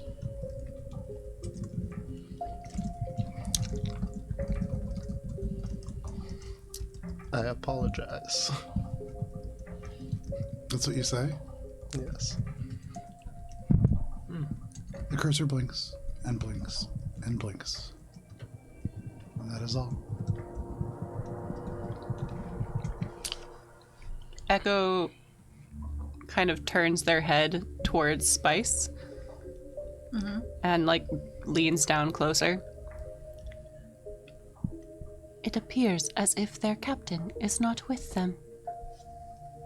Perfect time to attack, right? Observe what you can. Okay. There may be something telling in their interactions that you may see that we do not. Spice flicks her antennas and goes in for her telepathic spy. Okay. Very nice. So do they get a savings throw? I also kind of forget because this is a new one for me. I believe they do. I think it's similar to detect thought, so I think they do. I didn't even put it. This is a tough one. Is it in here? It would be in there. But Festus is being weird. Yeah, give me a minute. Let me. When a creature within range of your telepathy uses telepathy, so telepathic spy only lets you listen in on telepathy. Yes, doing something else. But then I'd have to cast detect thoughts, and I have to. Can I just listen to their conversation? Yeah, that's free. Because I Make a perception check. don't want to run the You risk of lean them back running, in your seat a catching little me. bit. I don't get plus for this one. Oh, nice. Okay. Oh boy. All right. 20, 32. 32. 32. Okay. You lean back and you listen, and you just hear the sound of the slot machine that they were all gathered around, just eating their money, and they don't win. And you can hear the drow who is amongst them. One of these individuals is a drow. Actually, let me go ahead and tell you who these guys are. Larry, Gary, and Barry. I hope they have fun names like that. You see this drow, who is the one in the middle. They hang their head down low. The person off and to the left of them is a Lushunta. You can see the skin ever so slightly purple. They are kind of like hanging their arm over their shoulder. And then the person on their other side, you've actually seen one of these before. I believe they were a individual who worked for Harbinger, but a Kaiser. This individual has 2 arms, 2 legs, and on their back there are these kind of vestigial vines that poke out through the GPF uniform. You can see there's these gaskets that have been like regulation installed for. There's like, I don't know, maybe 3 dozen Kaiser in all of the GPF. They're a really, really small group, but there's enough of them that there's like a uniform modification just for them. Okay. But you see the 3 of them gathered around. And that person that hangs their head just pops their head back up and goes, all right, well, then just another one then, because, I mean, we got to get into the Diamond Walk somehow. And, the Diamond Deck's not cheap these days. That's where Henry lives, and that's where we want to get. That's where we want to be. And the Kaiser leans over and just goes, look, we're not going to make any credits this way. You've already lost almost everything we made at the last score. He's not going to be happy about this. And the Lashunta just goes, shh, and turns and looks around. And you can see their eyes go over, turning past. What are all of you doing at this bar? It's the 3 of you, I believe. Yeah. Just like casually sipping drinks. Bubbles as well? Yeah. Okay. So casually sipping drinks. Just started to lean over and like have internal conversations about like fucking nothing with Echo. Okay. Just to like help Echo be more nonchalant, like Gibbs is just talking at Echo. Mm-hmm. Being like, Spice will do then on both sides. Echo just looks like they have 2 people talking at them. Echo nods every now and then. Just like slow blinks every now and then to be like listening. Can I look There's music specifically going for tattoos of Hylax on their left hands? Yeah. Make a perception check, Spice. But the eyes pass over all of you with no real issue. And he says, if Janonian knows that we're helping out William, Oh shit. we're going to get all those extra credits dried up right away. Yeah, just make sure you're keeping your voice down.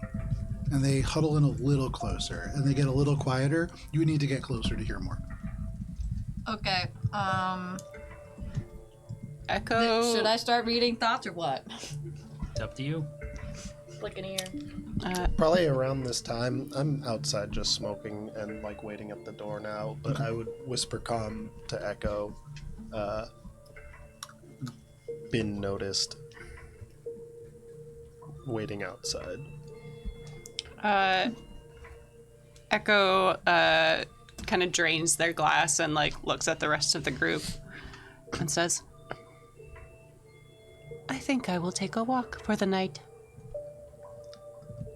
And then gets up, and as they go to leave, they try to go as quietly as they can to go past the GPF team. The V team. The V team. The very The team. virgin. Make a perception check, Echo. Okay. I will stealth check if required. For my perception check to see if they had highlight tattoos on their hands, it was 32. 32. Not a single one of them is wearing gloves. You get a good look at all of their hands. With the exception of the Kaisers, their hands are green, and so it's kind of hard to tell what's going on. There's some like vine-like swirls through them. But no tattoos at all. 33. 33. Okay. With a 33, as you like say that and like stand up and walk out, you do note the bartender They reach down and they click the safety off their pistol. Whatever you said set them ill at ease, and they feel, you get the sense that they are up to something, that you are up to something. They're not interfering in any way, but you get the sense that like things go down in this bar pretty frequently, and he's just being prepared. But you recognize that saying I'm going to take a walk for the night is definitely drawing attention. Now you're trying to sneak by the GPF folks? Just like quietly walk past. Okay, make a stealth check for that.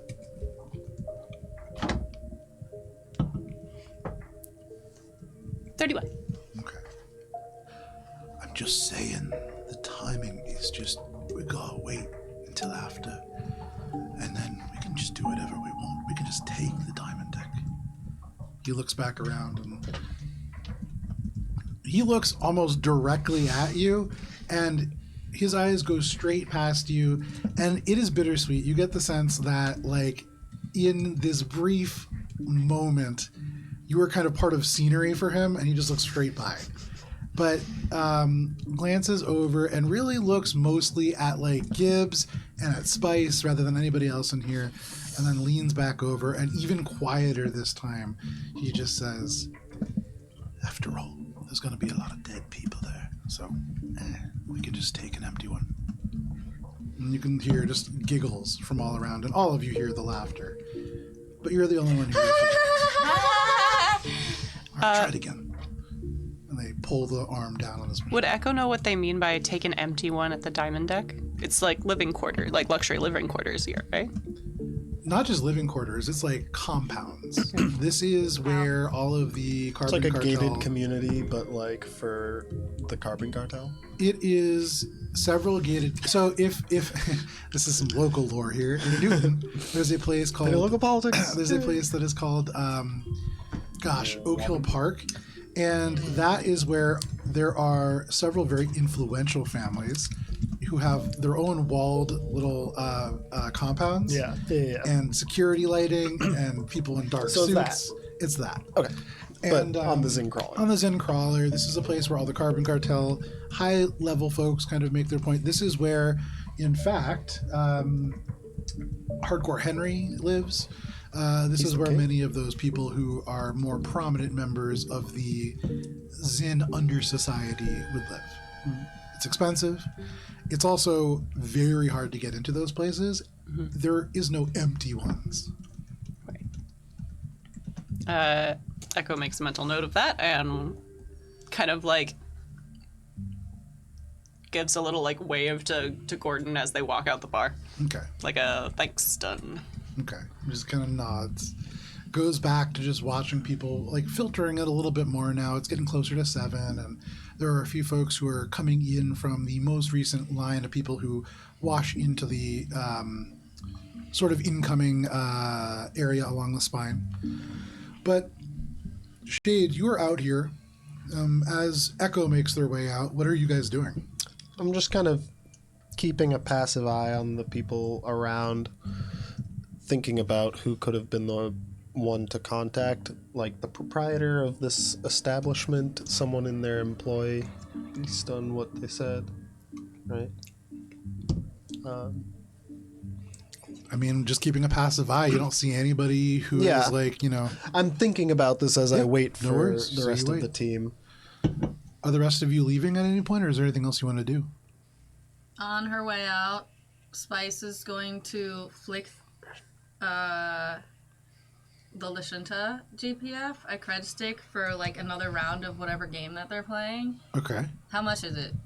It's only 5 credits for this. Alright, so as she's walking by, she's going to like peel back her hood a little bit, showing her purple Lashunta skin because she's looks like Bastion but a girl. Wink at them, flick them the stick, and then leave. Okay. Make a diplomacy check. Okay. I don't want to interact. Let's see. 28. 28. Yep. And so what is your intention with this? I want them to see my friendly face. Okay. He looks up at you, and you kind of flick it, and it hits him in the chest. He catches it, and he just goes, hey. Oh. And And she says, like, good luck, boys, and then leaves. That was a pretty friendly face. Nice. Sticks it in. Hey, there's enough for one play. And they pull the thing. Do they win? Yeah, 7, 7, 7, 7. Dang! Another losing round. But you make your way out, having displayed a friendly face. That's all I need for when I kill them later. The next time Just they for see the this drama face, of being they're like, it was me all along. Yeah. And they'll be like, I saw you that one time in that bar. face! Do you know who I am? Not No. only vaguely. Did we meet before? Kinda. Final words. So you make your way out of the bar. Shade, you are waiting outside, kind of keeping a passive eye on things as people come and go. There are a lot of Vesk here, but you don't see anybody who is like eyeing you in a way that would make you feel like they could be the source of that. I guess I'm waiting for Echo because I think Echo would probably have more information about it, but I want to figure out who's in charge of the Shipyard of Sin and who could have potentially contacted as like the security of this place or something, because it seems like that was sort of who might have been, because it was like a warning not to do it. So are you asking Echo about this? Yeah, when Echo gets here. Okay. Yeah. But I'm thinking about like that's the process that's going on as Shade is waiting to ask Echo. Echo is right there. And then Echo arrives. Echo has been here the whole time. You're so sweet. So Echo, with Shade relaying all that to you, you do know that the owner of this place is an individual who is a member of the Cult of Oil and Chain. They are somebody who is tangentially Lashunta, but so heavily augmented are they that they are more machine probably than biological components at this point. You haven't seen them, but you have heard that the entire back portion of their skull is just a series of different sort of wireless transmitting and receiving devices for a variety of purposes. And that would definitely fit in with what Shade is talking about.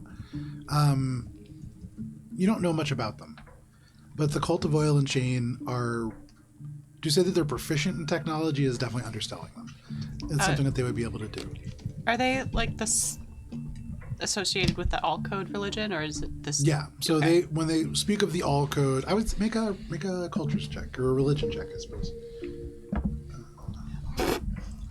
Echo's not religious. In the slightest. Oh, there is no religion. It is culture. It's cultures. There you go. Wow. 14. 14. It was kind of culture. I'm With a culturally religious. 14 and being from this place, I mean, you've heard of the Cult and Oil of Chain and you've heard of the All Code maybe tangentially, but not directly. However, it does sound to you like something similar to a god that you know, a trio of gods really, called Triune, who is a sort of figure composed of 3 minor deities that make up the god of all things technology related. You haven't heard it referred to as the All Code necessarily, but that would line up. Echo communicates the information and then just kind of like metaphorically shrugs. Whoever contacted me was at least neutral to my invasive nature. It is generally impolite to pickpocket people in their own facilities. They did not necessarily seem allied with the other lockout team. No, but business owners do not take kindly to such things happening in their establishments. However, given what the Vesk said, perhaps the Shipyard of Sin would be amenable to deposing King Henry.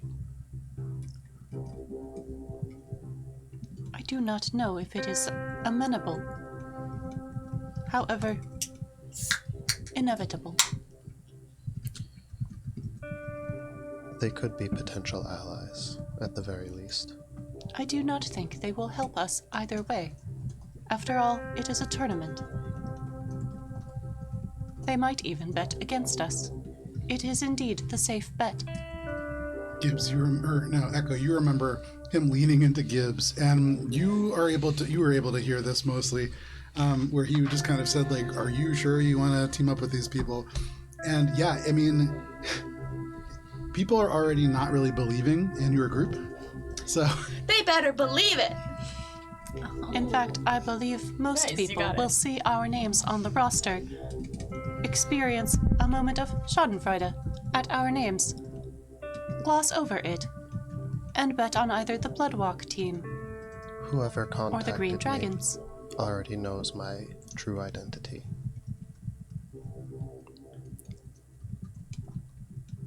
They saw through the disguise. They may have more information. Does Echo think that noticing people's like cybernetic presence would give more information about like faculties than visual?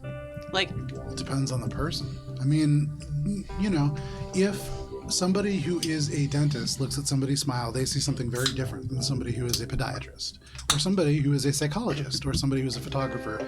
The disciplines are different. And so, I mean, it depends. Well, they were possibly able to see through the disguise. and Echo's like whisper calming this. It could just be that they saw the lack of an eye, not that they saw your face. The Glamour only has 2 eyes right now.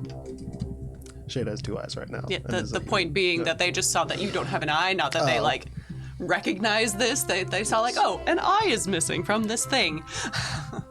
They saw you wanted to hide it, but not that you are Shade or whatever. Still. I understand the caution. I do not believe that they would be allies, merely other players. Where are the others? They should be arriving shortly to maintain the illusion of a team and not a coordinated bounty hunting group. I left early after draining a beverage. Shade's gonna light up another cigarette. No problem. We maybe. You all walk out. You walk out right as like a What a good team Skittermander, we are! Skittermander and 1, 2, 3, two go team. gigantic uplifted bears Dope. walk past you and into this bar. Hey, watch it. Do you Don't say get it. that? No, I don't Okay. fucking say that. I shut the fuck up. No problem. Can I try to pickpocket that? No! Just kidding. I hold your hand. I hold your other hand. So you come around, you're just laughing, you're wrapped around Spice though. Because we're a good team. Yeah. We're team workers. You all reunite outside of the Shipyard of Sin. It has been some time, but I do think it best that we hurry and check on our delivery. 4 days, long time.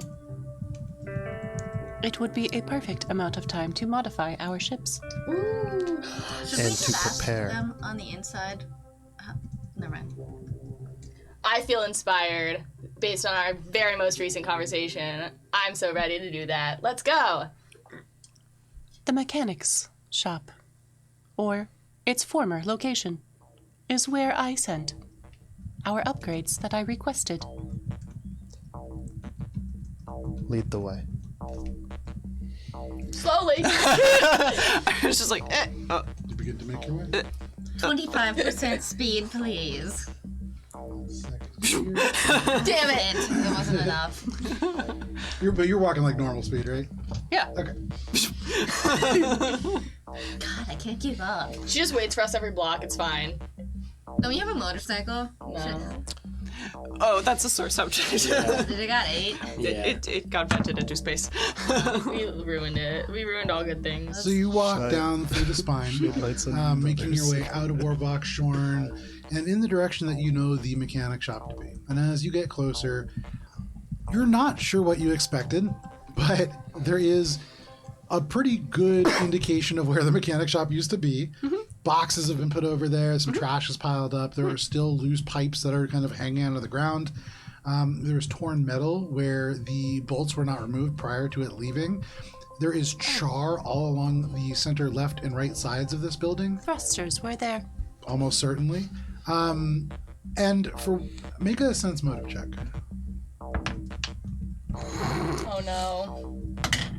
Dice jail. Most assuredly, dice jail. Straight to jail. 17. And it seems as if the mechanics workshop began here and ended in space. What? But how and the series of events and who might have been doing it, Where could it be if now? they were in trouble, hard to tell.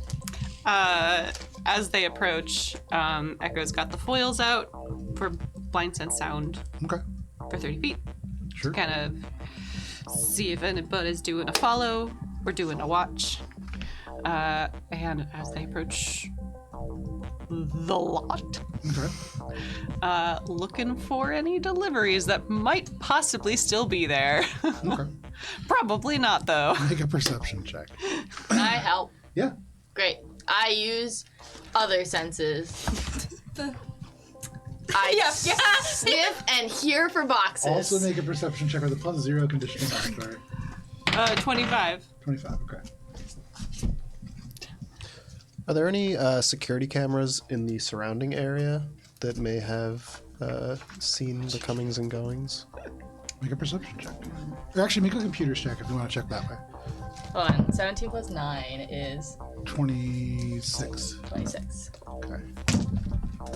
Oh, I got a 25. Okay. Nice. So the two of you looking around together gives test 4 is right next to your ear. But Oh, sorry. you look around for some signs of like a package. There's definitely no crates or anything like that. Although with the 26 gives, Whoa. Yeah. Sorry. you look down and barely you can see these little linear dents that line up in ways that would show where crates may have rested along a pallet. But no longer is it there. Footprints. You do see footprints. Tiny little Yosoki footprints. You sure do. Fuck it! I knew it! God damn, the Yosoki's chicken! That's how they got the junk cannon! That was my junk cannon! 35. 35. With a 35, there's no security cameras. You do register a number of passive hookups where there were a security system connected probably to a building that once stood here. There is electricity to run a pretty substantial server setup. There is all the kind of hookups that you would need for a hydraulic lift, but no security cameras. There is one computer that is a little anomalous and does serve more of a surveillance purpose, though. And as you look around, Gibbs is looking and sees these footprints, and maybe that factors into it because you begin to look a little bit lower. And nestled amongst elements of the garbage that is accumulated in the pits where the support structures once stood and for the mechanics garage, there is a small mechanical rat with glowing green eyes. And it's staring directly at Gibbs and at everybody who is around that crate area. Is it underground? No. It's kind of like there's trash piled up, a can rolls aside, and a little metal head sticks out, glowing green eyes. Can I implant ghost on it and follow it?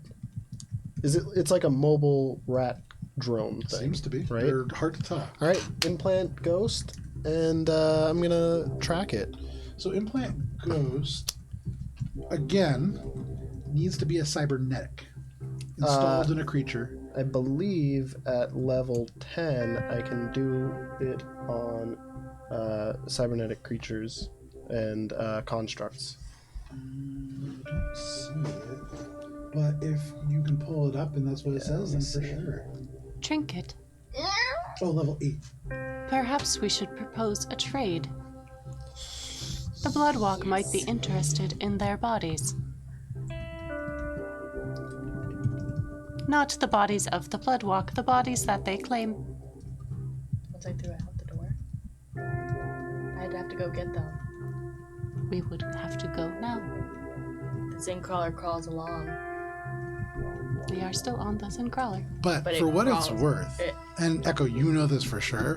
So the reason that the Zen Crawler crawls is because the way that Garachi and the moon function together, it's a tidally locked planet and a tidally locked moon.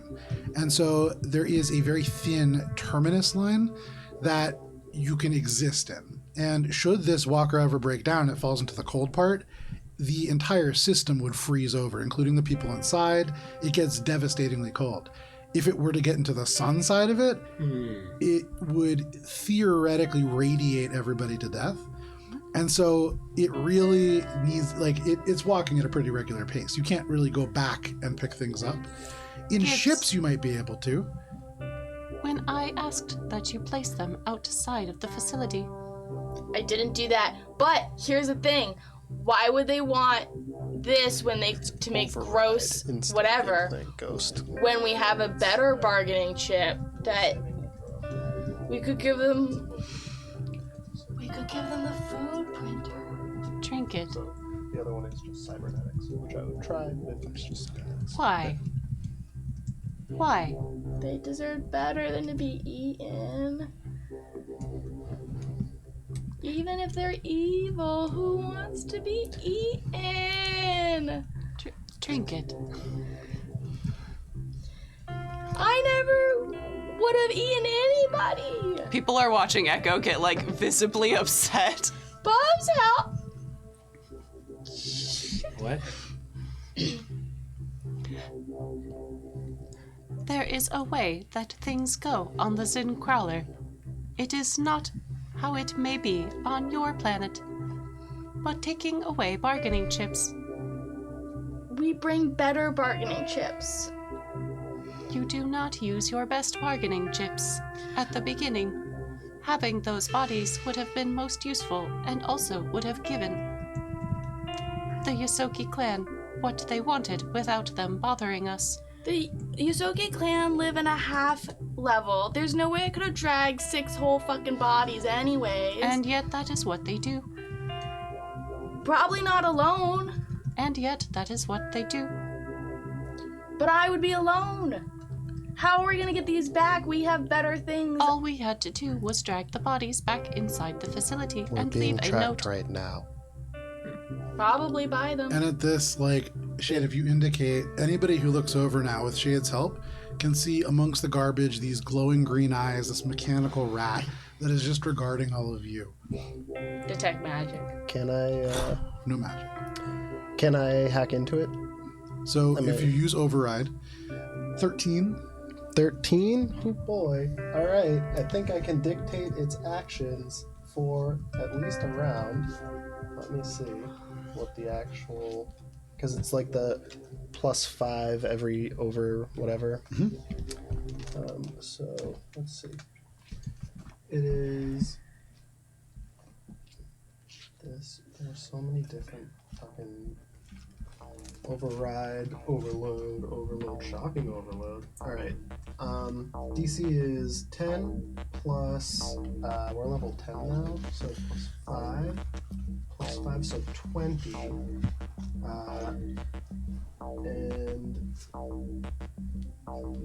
And so they're dazed for 1 round, and I can dictate their actions for 1 round. Okay. If it's 10 or more, it's So the exocortex spins into life, and you easily overexceed what you need. In this moment, you are able to override this creature's mind. And for what it's worth, it's not a mind, it's a very small computer that is hooked up almost as an implant to this creature.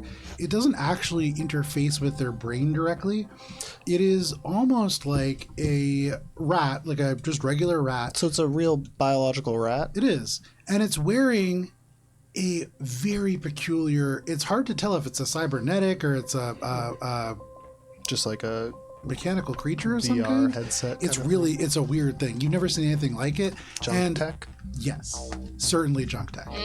And almost on cue, the little jaw part of this helmet kind of goes open, and you can see the mouth is still closed. You can see like the whiskers and the sniffing nose underneath, but there's like a little speaker that is up above, and it like crackles to life. There's a little feedback, and then you can just hear, "Hello? Hi. Is this thing working? Yes. Hang on. I don't think you're there. Hello? We're all looking at it. Hello? Yeah. Yeah, I don't think they can hear me. Can I contact it through I don't know exocortex? how we're supposed to tell them anything. Do you think these are the guys? Can I give him a thumbs up? Hey, you can see like the rat is kind of wiggling now. I'm gonna walk over to it. They're doing so. They're coming over here. Should I run? I'm gonna run. And you see I point to it's my days it begins to go down. around. It begins to go down, and you could hear it just go. It's not moving. I don't know why it's not moving. And this pick it again, the helmet's just going up, and it's just like squawking out. I'm gonna go pick up the rat and like hold it towards my face. And, Guys, we might just need to looking abort around. this mission. I don't think this is gonna work. We're Tell gonna them, have to tell make them, another one. tell them. I hold up a notepad, a receipt, and I write on the receipt. We can hear you, but it's really chicken scratchy. Okay. So, for what it's worth now, very serious, Shade with the eye patch holds this rat out. No eye And you patch, hold 'cause up- I have my glamour on. You hold out the notepad with the written down thing, and you can just hear from the speaker. I think it's just something on our end. I think they can hear us. Okay. Hey, hello. If you could hear us, are you looking for a crate that was delivered here? Okay, I think that's a yes. They're doing a lot of moving around Yes. up and down. I give him like thumbs up. I'm like, you know, on a Zoom call, I'm doing that. Okay, sure. You're muted. Don't do He kind of nods. He just I think goes. you're- I think they're saying yes. I think there's. Find a different receipt, paper bag. Yeah, our crate. Sad face, doodle. Gotcha. We have it at the Blood Walk. If you come down, find the captain, and he can give it to you. We would really appreciate some kind of a finder's fee. I mean, anybody could have taken this. You got it. Okay. Heart. The little eyes kind of go back to dark, and this mouse just kind of sniffs around inside the metal helmet. The Bloodwalk is the half floor I heard about, right? Correct. It's like the Isuki Den. So only half-size people can fit there. Anybody can fit there. Half-size people will be squeeze. comfortable. Comfortable, With yeah. no negative effects. Echo can bend at the waist. Ooh, that frictionless gel we got. Shade It's is super helpful. Oh! Almost as if it was placed there. Hey! It seems that if we want our packages, we need to go to the Bloodwalk. And we get to talk to Cold Brew. I wonder if we can get them. The to eyes meet just us light up outside. again all of a sudden, and the little rat just distressed, I'm almost still surprised. It just kind of like squiggles for a second, but you can just hear, oh, if you can bring any food, that would be a great trade. We're always looking for food here. All right, see ya. The lights go off again. Shade looks over at Gibbs. Gibbs pulls out of her backpack 33 cans of different versions of soda she got in the mine shaft. This is TTRPG. Gibbs's hand just goes out, and then like just cans stream down. Another energy drink from CGS. Keep it in your cheek pouch for now. Yeah, don't but need it now. like essentially like opens her bag so you can see that like Gibbs has collected canonically a lot of fucking food in her bag. Oh yeah. If you can itemize a list that we can present, it would be better than just laying it out. Actually, Gibbs finds a receipt from the Eclipse Mall and starts to like inventory her like food in her bag, and like kind of like wistfully is writing it, but it's like, okay, I've got this. This food could also thing. be a good opportunity to test the subservience to Hardcore Henry that the Sokis on the Zin have. why do you assume they are subservient to Hardcore Henry? He is the king. He calls himself king. That means nothing. Exactly. I don't believe Hardcore Henry is the king you think he is. I think that there are folks on the Zin Crawler who would like to see Hardcore Henry removed.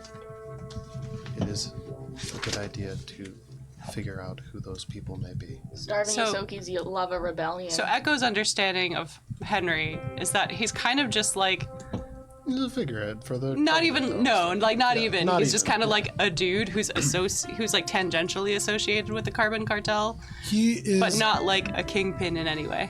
basically, if you are on the Zen Crawler and you are successful in any way, shape, or form, eventually you either need to be associated with the Carbon Cartel or you need to leave. Right. There are really only two. Hardcore Henry is not a kingpin. He's He's not a just kingpin. yeah, he's just like a guy. he probably makes them a lot of money. Yeah. And so they are probably at least fairly invested in his success and or safety. But I would say he's definitely not like, you don't see him hanging around at like Dark Intention. He's not. Yeah, he is not the It's one not who's officially sanctioned by the Carbon Yeah, Cartel. the king is just called the king because he's like good at lockout. He's the king of lockout. Correct? Yes. Echo kind of like reiterates that. It's like, I think you are misunderstanding. He is not a monarch. He is just very, very, very, very, very good at lockout. It is not a far assumption to guess that he may have made many enemies along the way. I believe that is a bit of a leap. I think what you are looking for is connection to the Carbon Cartel. Hardcore know- Henry is associated with them because of his success. But we also know that the Isoki team is in the tournament and one of the more promising aspects. I agree with that statement. But again, we are their competitors. They will not favor us. But they may see us as smaller fish, and they would have bigger fish to fry.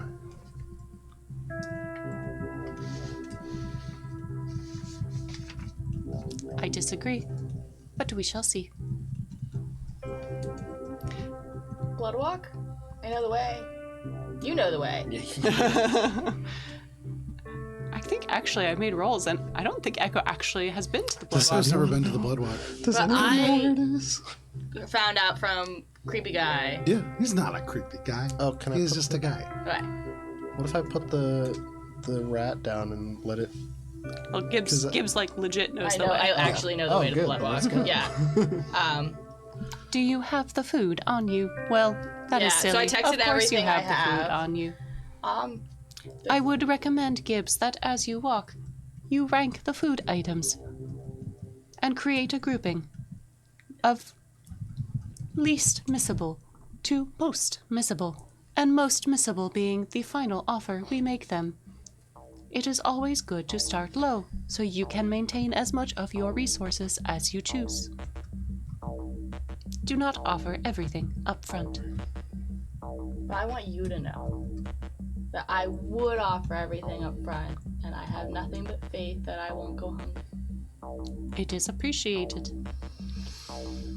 And I have fat to spare if I do. You can see Gibbs underneath the glamour projection. Their arms just moving. They're probably pinching their stomach, but you can't tell for sure. Yeah, and I just keep walking. But I'm fine. I'm emotionally fine and prepared to starve for the next 4 days.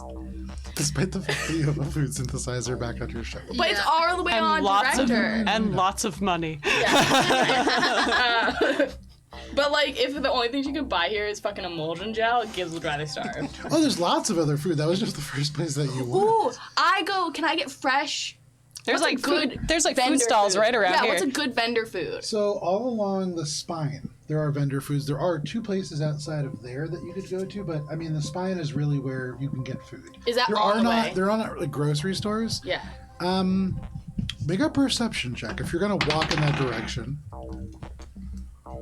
17 plus 7 is 24. Thanks. So you actually would walk past 2 places that are interesting to you. First, within Warvokshorn itself, there is a place that is called the Depot. And Right. this, you can see, that's the contemporary sign, and it's in Vesk.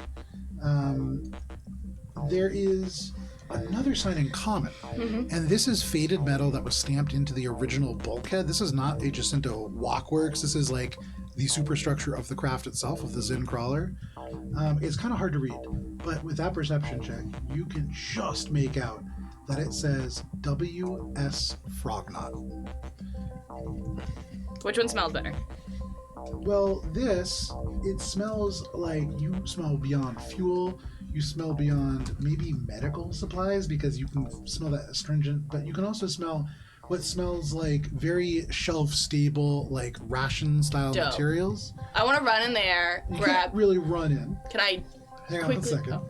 You can see out front there is a like plexiglass window. It has a little mechanical like speaker built into it. The Vesk is on the other side, and they seem to be the person manning this kind of 2-story vertical warehouse storage unit sort of thing. But it is not a place that you can just walk into. It's almost like a where you would get movie tickets. Yeah, Echo. As they're walking, Echo's taking note of like Gibbs running back and forth looking for food stalls, and Echo wants to find the place that has like basically the fermented skate of the crawler, like the quote unquote delicacy that is the most fermented stew that they can possibly find. Oh, well, you know that's also in Warvuxer, and you have to kind of double back. You're like, wait, you kind of double back and down a Echo side street. zips back. Because you're going to the Gruzzlegrot. That's the food eater hole in Vesk. And this is a place that is right on the edge of Warvuxer, and in fact, you would know, on the far side of the same kind of junk fence that the Shipyard of Sin is on the very far side, if you walk like in this direction, there is a similar looking building that is 2 stories, and this is the Gruzzlegrot. This is a huge depot-style building. This is a place that food is stored in and then given out to other stalls, but this is where it is directly imported to and stored. As such, quite well guarded. It is owned by the Skittermander company Buxikron, which is Vesk for friendly food. And it's just lots of advertising across the surface of it. You do note, even with just regular eyes, no perception check needed, there are turrets that line along the roof of this place. You can see that there is at least one Vesk who is holding a sniper rifle up on the top. This is guarded like banks are guarded in many places. But this is a place where if you are friendly with the Vesk, you can talk to the Skittermander there named Gerkali, and they can hook you up with some very intense smelling Vesk specialty dishes. Echo zips over there and orders a big bowl of the stew, a couple of the dried fried noodle dishes, and then a bag of juice that you like can poke a straw in. Sure. It's just basically a plastic bag of juice, and it's got like little pieces floating in it, and gets one of those and kind of just like pays, wraps it all up, zips 13 back. credits, no problem. You get a huge, essentially a trash bag's worth of food and a shopping bag worth of drink. And you bring that back. And it zips back and hands it to the Gib. And it gives you, smell it, the Gibbs, before it even gets to you. It is intensely, pungently fermented. There is some of the mechanisms that you recognize are at work in your magic happening here. This is... Can we go back there? It's magic. It's not really magic, but there are similar biological mechanisms. Is it rude to lick food before you give it to people? Well, actually... I have not licked the food, if that is what you are asking. No, but if I did... It is for you, Gibbs.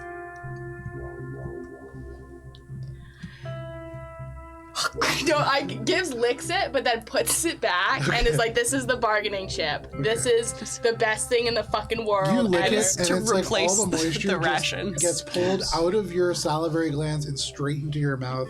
It is like this intensely sour flavor, but as it clears your tongue and kind of sinks back into your throat, it is sweet, it is spicy. It is like kimchi meets some kind of like bean paste, except there's good texture to it, and it's great, and it's hard, like your tongue almost sticks to it, but then you pull it away.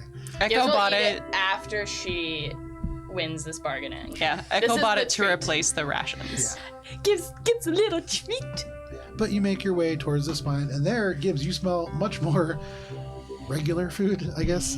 You pass a couple different stalls. Of course, the bread gasket, run by a Prismani. This is a place that sells machine-made bread. There is Sal's Snails, which sells exactly what you would imagine it sells. There is Precious Processed Potables. And then there is Chugrock's Lips. And those are all different stalls that you can buy foods at.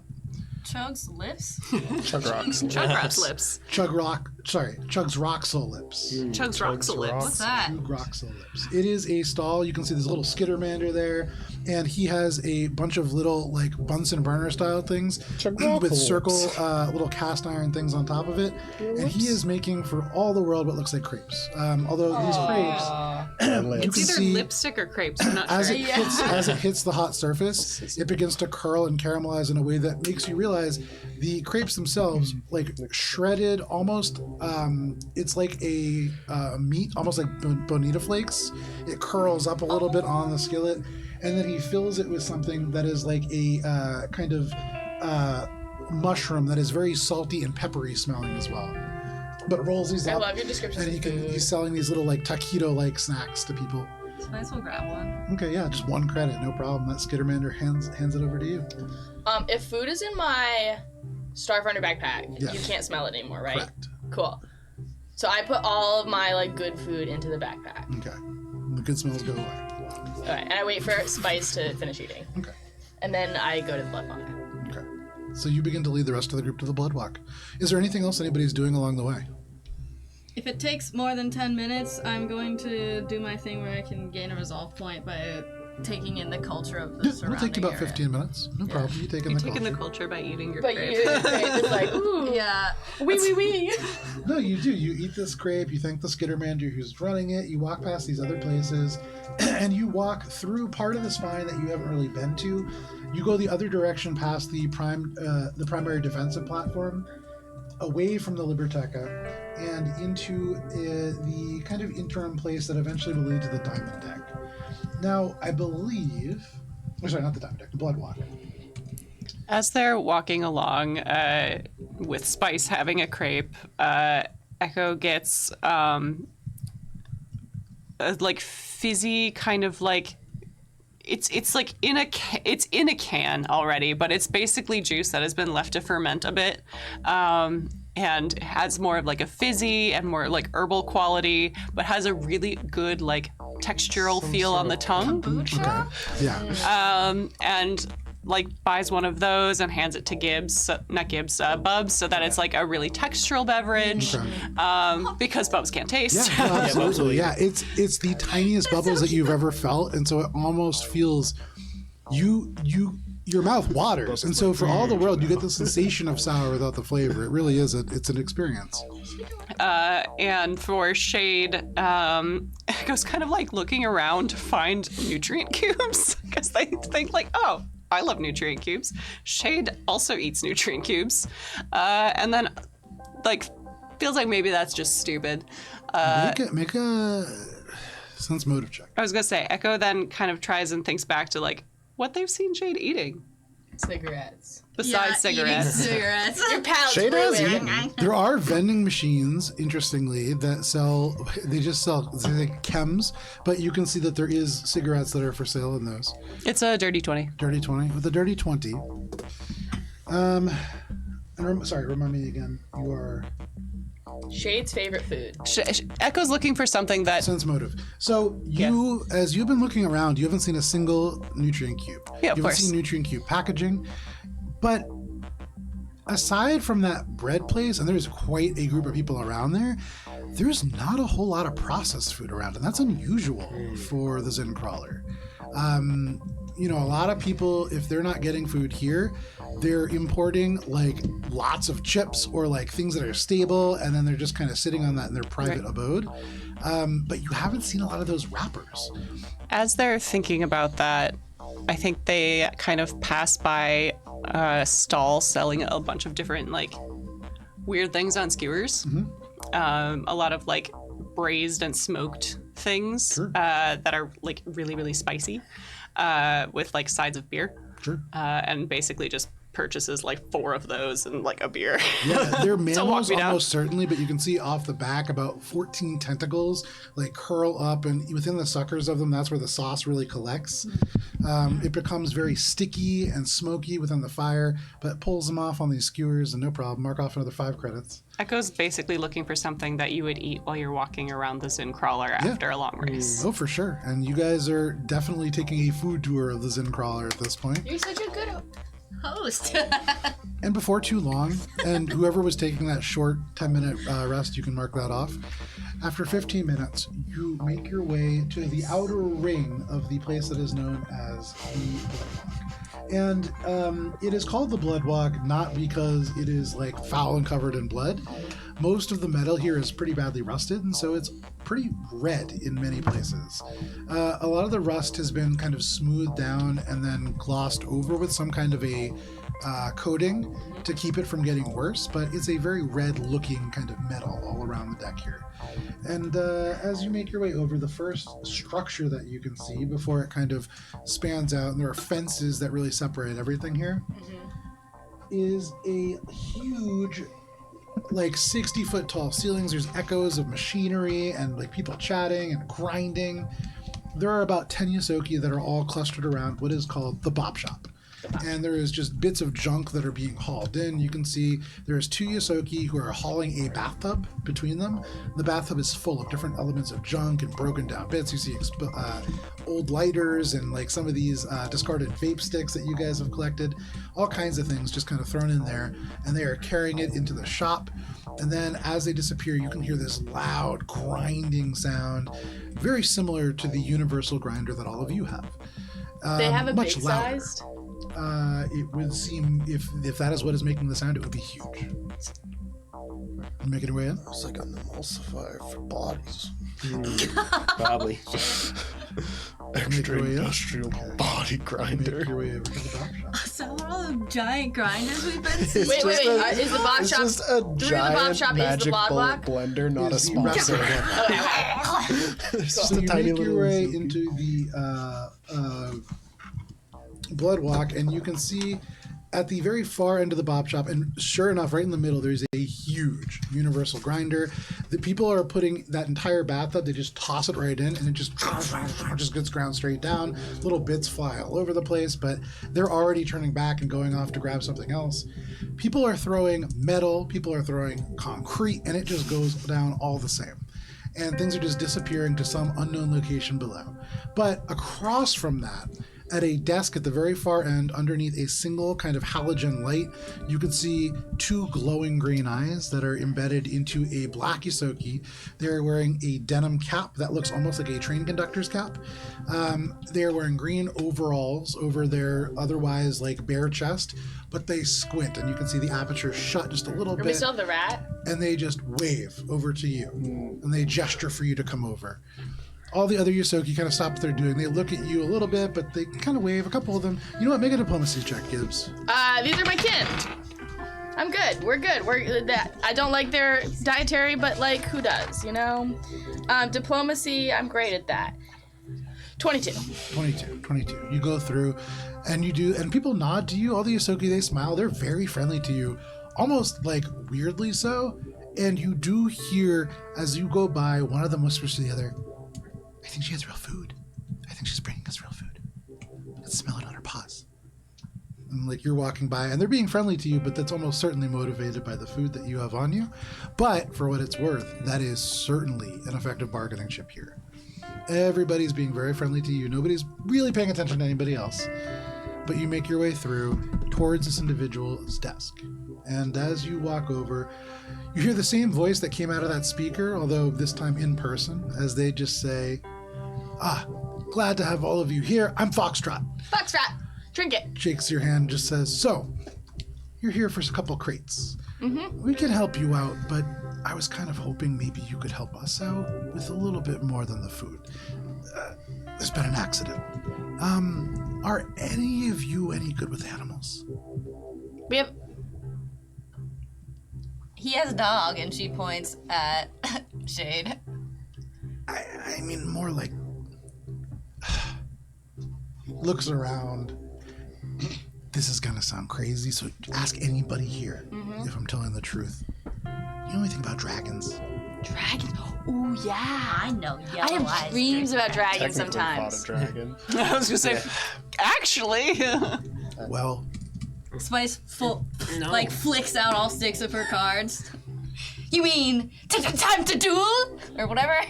hey, are those laser monster card arena You cards? bet they are, and she fans them back. Cool. Dragon. Cool.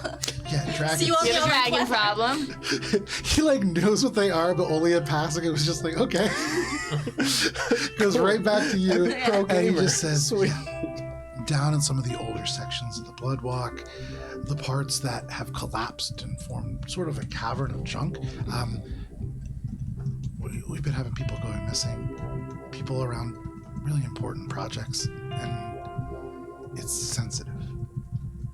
But we have something that you guys all really want. And we really need some help, so maybe you could help us? Clear out the dragon, we get our crates back, and you get a finder's fee. Are you sending us somewhere dangerous because Yeah, no, it's really know dangerous. that we're a competing lockout team? And I squint. Does he know we're a competing lockout team? Make any sense with it? Now he does. Yeah, well, 26. Are you the Pink Wraiths? Neon? But yeah, that's us. Oh, There. you should probably talk to Cold Brew then at some point. But I don't really care. Great. Love that. Does he really not care? Yeah, I mean, Great. like they were genuinely caught off. Also, they rolled a natural one as they tried to like have any kind of diplomacy. Great. They were completely caught off guard. It's not very important to them. Cards. So actually a super big fan of Yugimons. Yeah, I mean, like Battle. this guy doesn't seem super attached to it, Great. and so he kind of nods and says, "Yeah, I mean, I can introduce you to Cold Brew if you want, but I could do that after." Yeah. Are you? 1 second. Are we good? Can we do this for them? What is the time frame? Short? How far from here?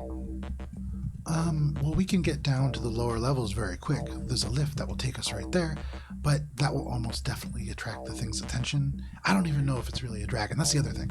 That's what everybody says. But I've never heard of a junk dragon. I don't think that's real. A junk dragon. Yeah. That sounds really cool. It You guys would are be great at really cool, naming if it but- wasn't killing you guys. Yeah, okay. Before we Eaten do a lot of anything, us. I want to see the crates and their contents. Okay. That's fine. Just to confirm that they are indeed the crates we are looking for. Yeah, I mean, we could have just left them there. We could have just stolen it already. We kept it because, somebody We do was not gonna look want for to it. bargain for crates Plus, that the are not mechanic ours. was a good guy, and he helped us out when we were starting off all of our projects. So, Okay. if he was going to come back, we were going to help him. It is appreciated. But again, we do not wish to take crates that are not ours. Do you know the mechanic? I have heard here. I have heard good things about his work and was hoping to make use of it. But as he is not there, it is unfortunate. Yeah, very strange. All right. Follow me. And he gets up and pushes his chair away from the desk and begins to walk further into the Bloodwalk. You can see where he goes through the door instantly. It's about 3 feet tall. And he walks, his head, he has to duck a little bit. Aside from Gibbs, everybody, hands and knees. Can I put on the desk like a bag of chips? Yeah, Cool. you put a bag of chips. Immediately gets ripped up. Almost Okay. instantly. There's like 4 or 5 Yosoki piranhas. that gather up. You can see one of them. Oh, hi, I'm Dimple Daughter. There's another one that goes, I'm Oscar. Good to meet you. And like a whole bunch of them just come up and like I instantly like you're- lead it and go though. People are like taking the Yeah, chips yeah. already, and as people are like going to shake your hand, the hand that you think is going for you goes right past into Yeah. the chips. They shake the other hand with you, but yes, definitely motivated by the food. As we're like walking away, I was like squinting at what's his name again? Foxtrot. Foxtrot's back, trying to like think on the like, do you know the mechanic question? Like he's been pretty forthcoming, but like Make a sense motive check. 25. You heard him say, that's kind of weird, and then just kind of went off. There was no malice in his words. It seemed like he took these crates because he probably did, in fact, know the mechanic. Whether he was going to give it to the mechanic for free or not, probably not, but wouldn't have even thought to return it if it had not been somebody related to this Yosoki cause in some way. When they said that's weird, that was genuine. And the fact that they blasted off their workshop from the Zen Crawler probably took them by surprise too. They asked because they do not know. Cool. Yeah. Trot. I'm doing fine because I'm short. You walk straight in. Your mohawk just is like when you run your hand down a broom, but just continually. Little wires and pipes, like different slight height variations, make it like go differently. But yeah, it's just a little short for your hair, but just tall enough for Gibbs. For the rest of you, very uncomfortable, wet, sticky. There are places where it is almost How are certainly you oil. handling this? There are places where yeah. it is almost certainly just like Claustrophobic? some kind of a mold or fungus growing up. What at one point was almost certainly soda. Can I sense motive Bubs? Is he even willing to go in this like dark pink cavern? Yeah, I mean, Bubs, like looking at this is a 3-foot tall hole, and it's covered in junk. There are Yosoki crawling out of it. Bubs is just trying to like just be calm, do his breathing exercises, and just like really try to be in the moment. Yeah. When you breathe in, maybe it's the kombucha, but your tongue is a little itchy, and you're not sure if it's mental or what. But like this is not a good looking place. Sorry, my kombucha present made it worse. Foxtrot kind of like wiggles back out a little bit, and he just says, "We got to get going." It's like another half an hour through the mold farm, and then Is it going to be geez. difficult terrain? are you asking him or are you asking me?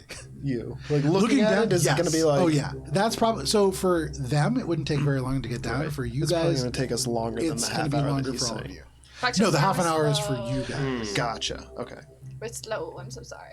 Foxtrot like leans into you and conspiratorially just goes, I mean, if you want to go ahead, we could just go. It would take us like 5 minutes. Yeah, but I don't think I can take a junk dragon on alone. Yeah. So sorry. Well, Are you ready, I Bubs? could show you the Yeah. rest of the blood walk. It's okay. I'll take the rear.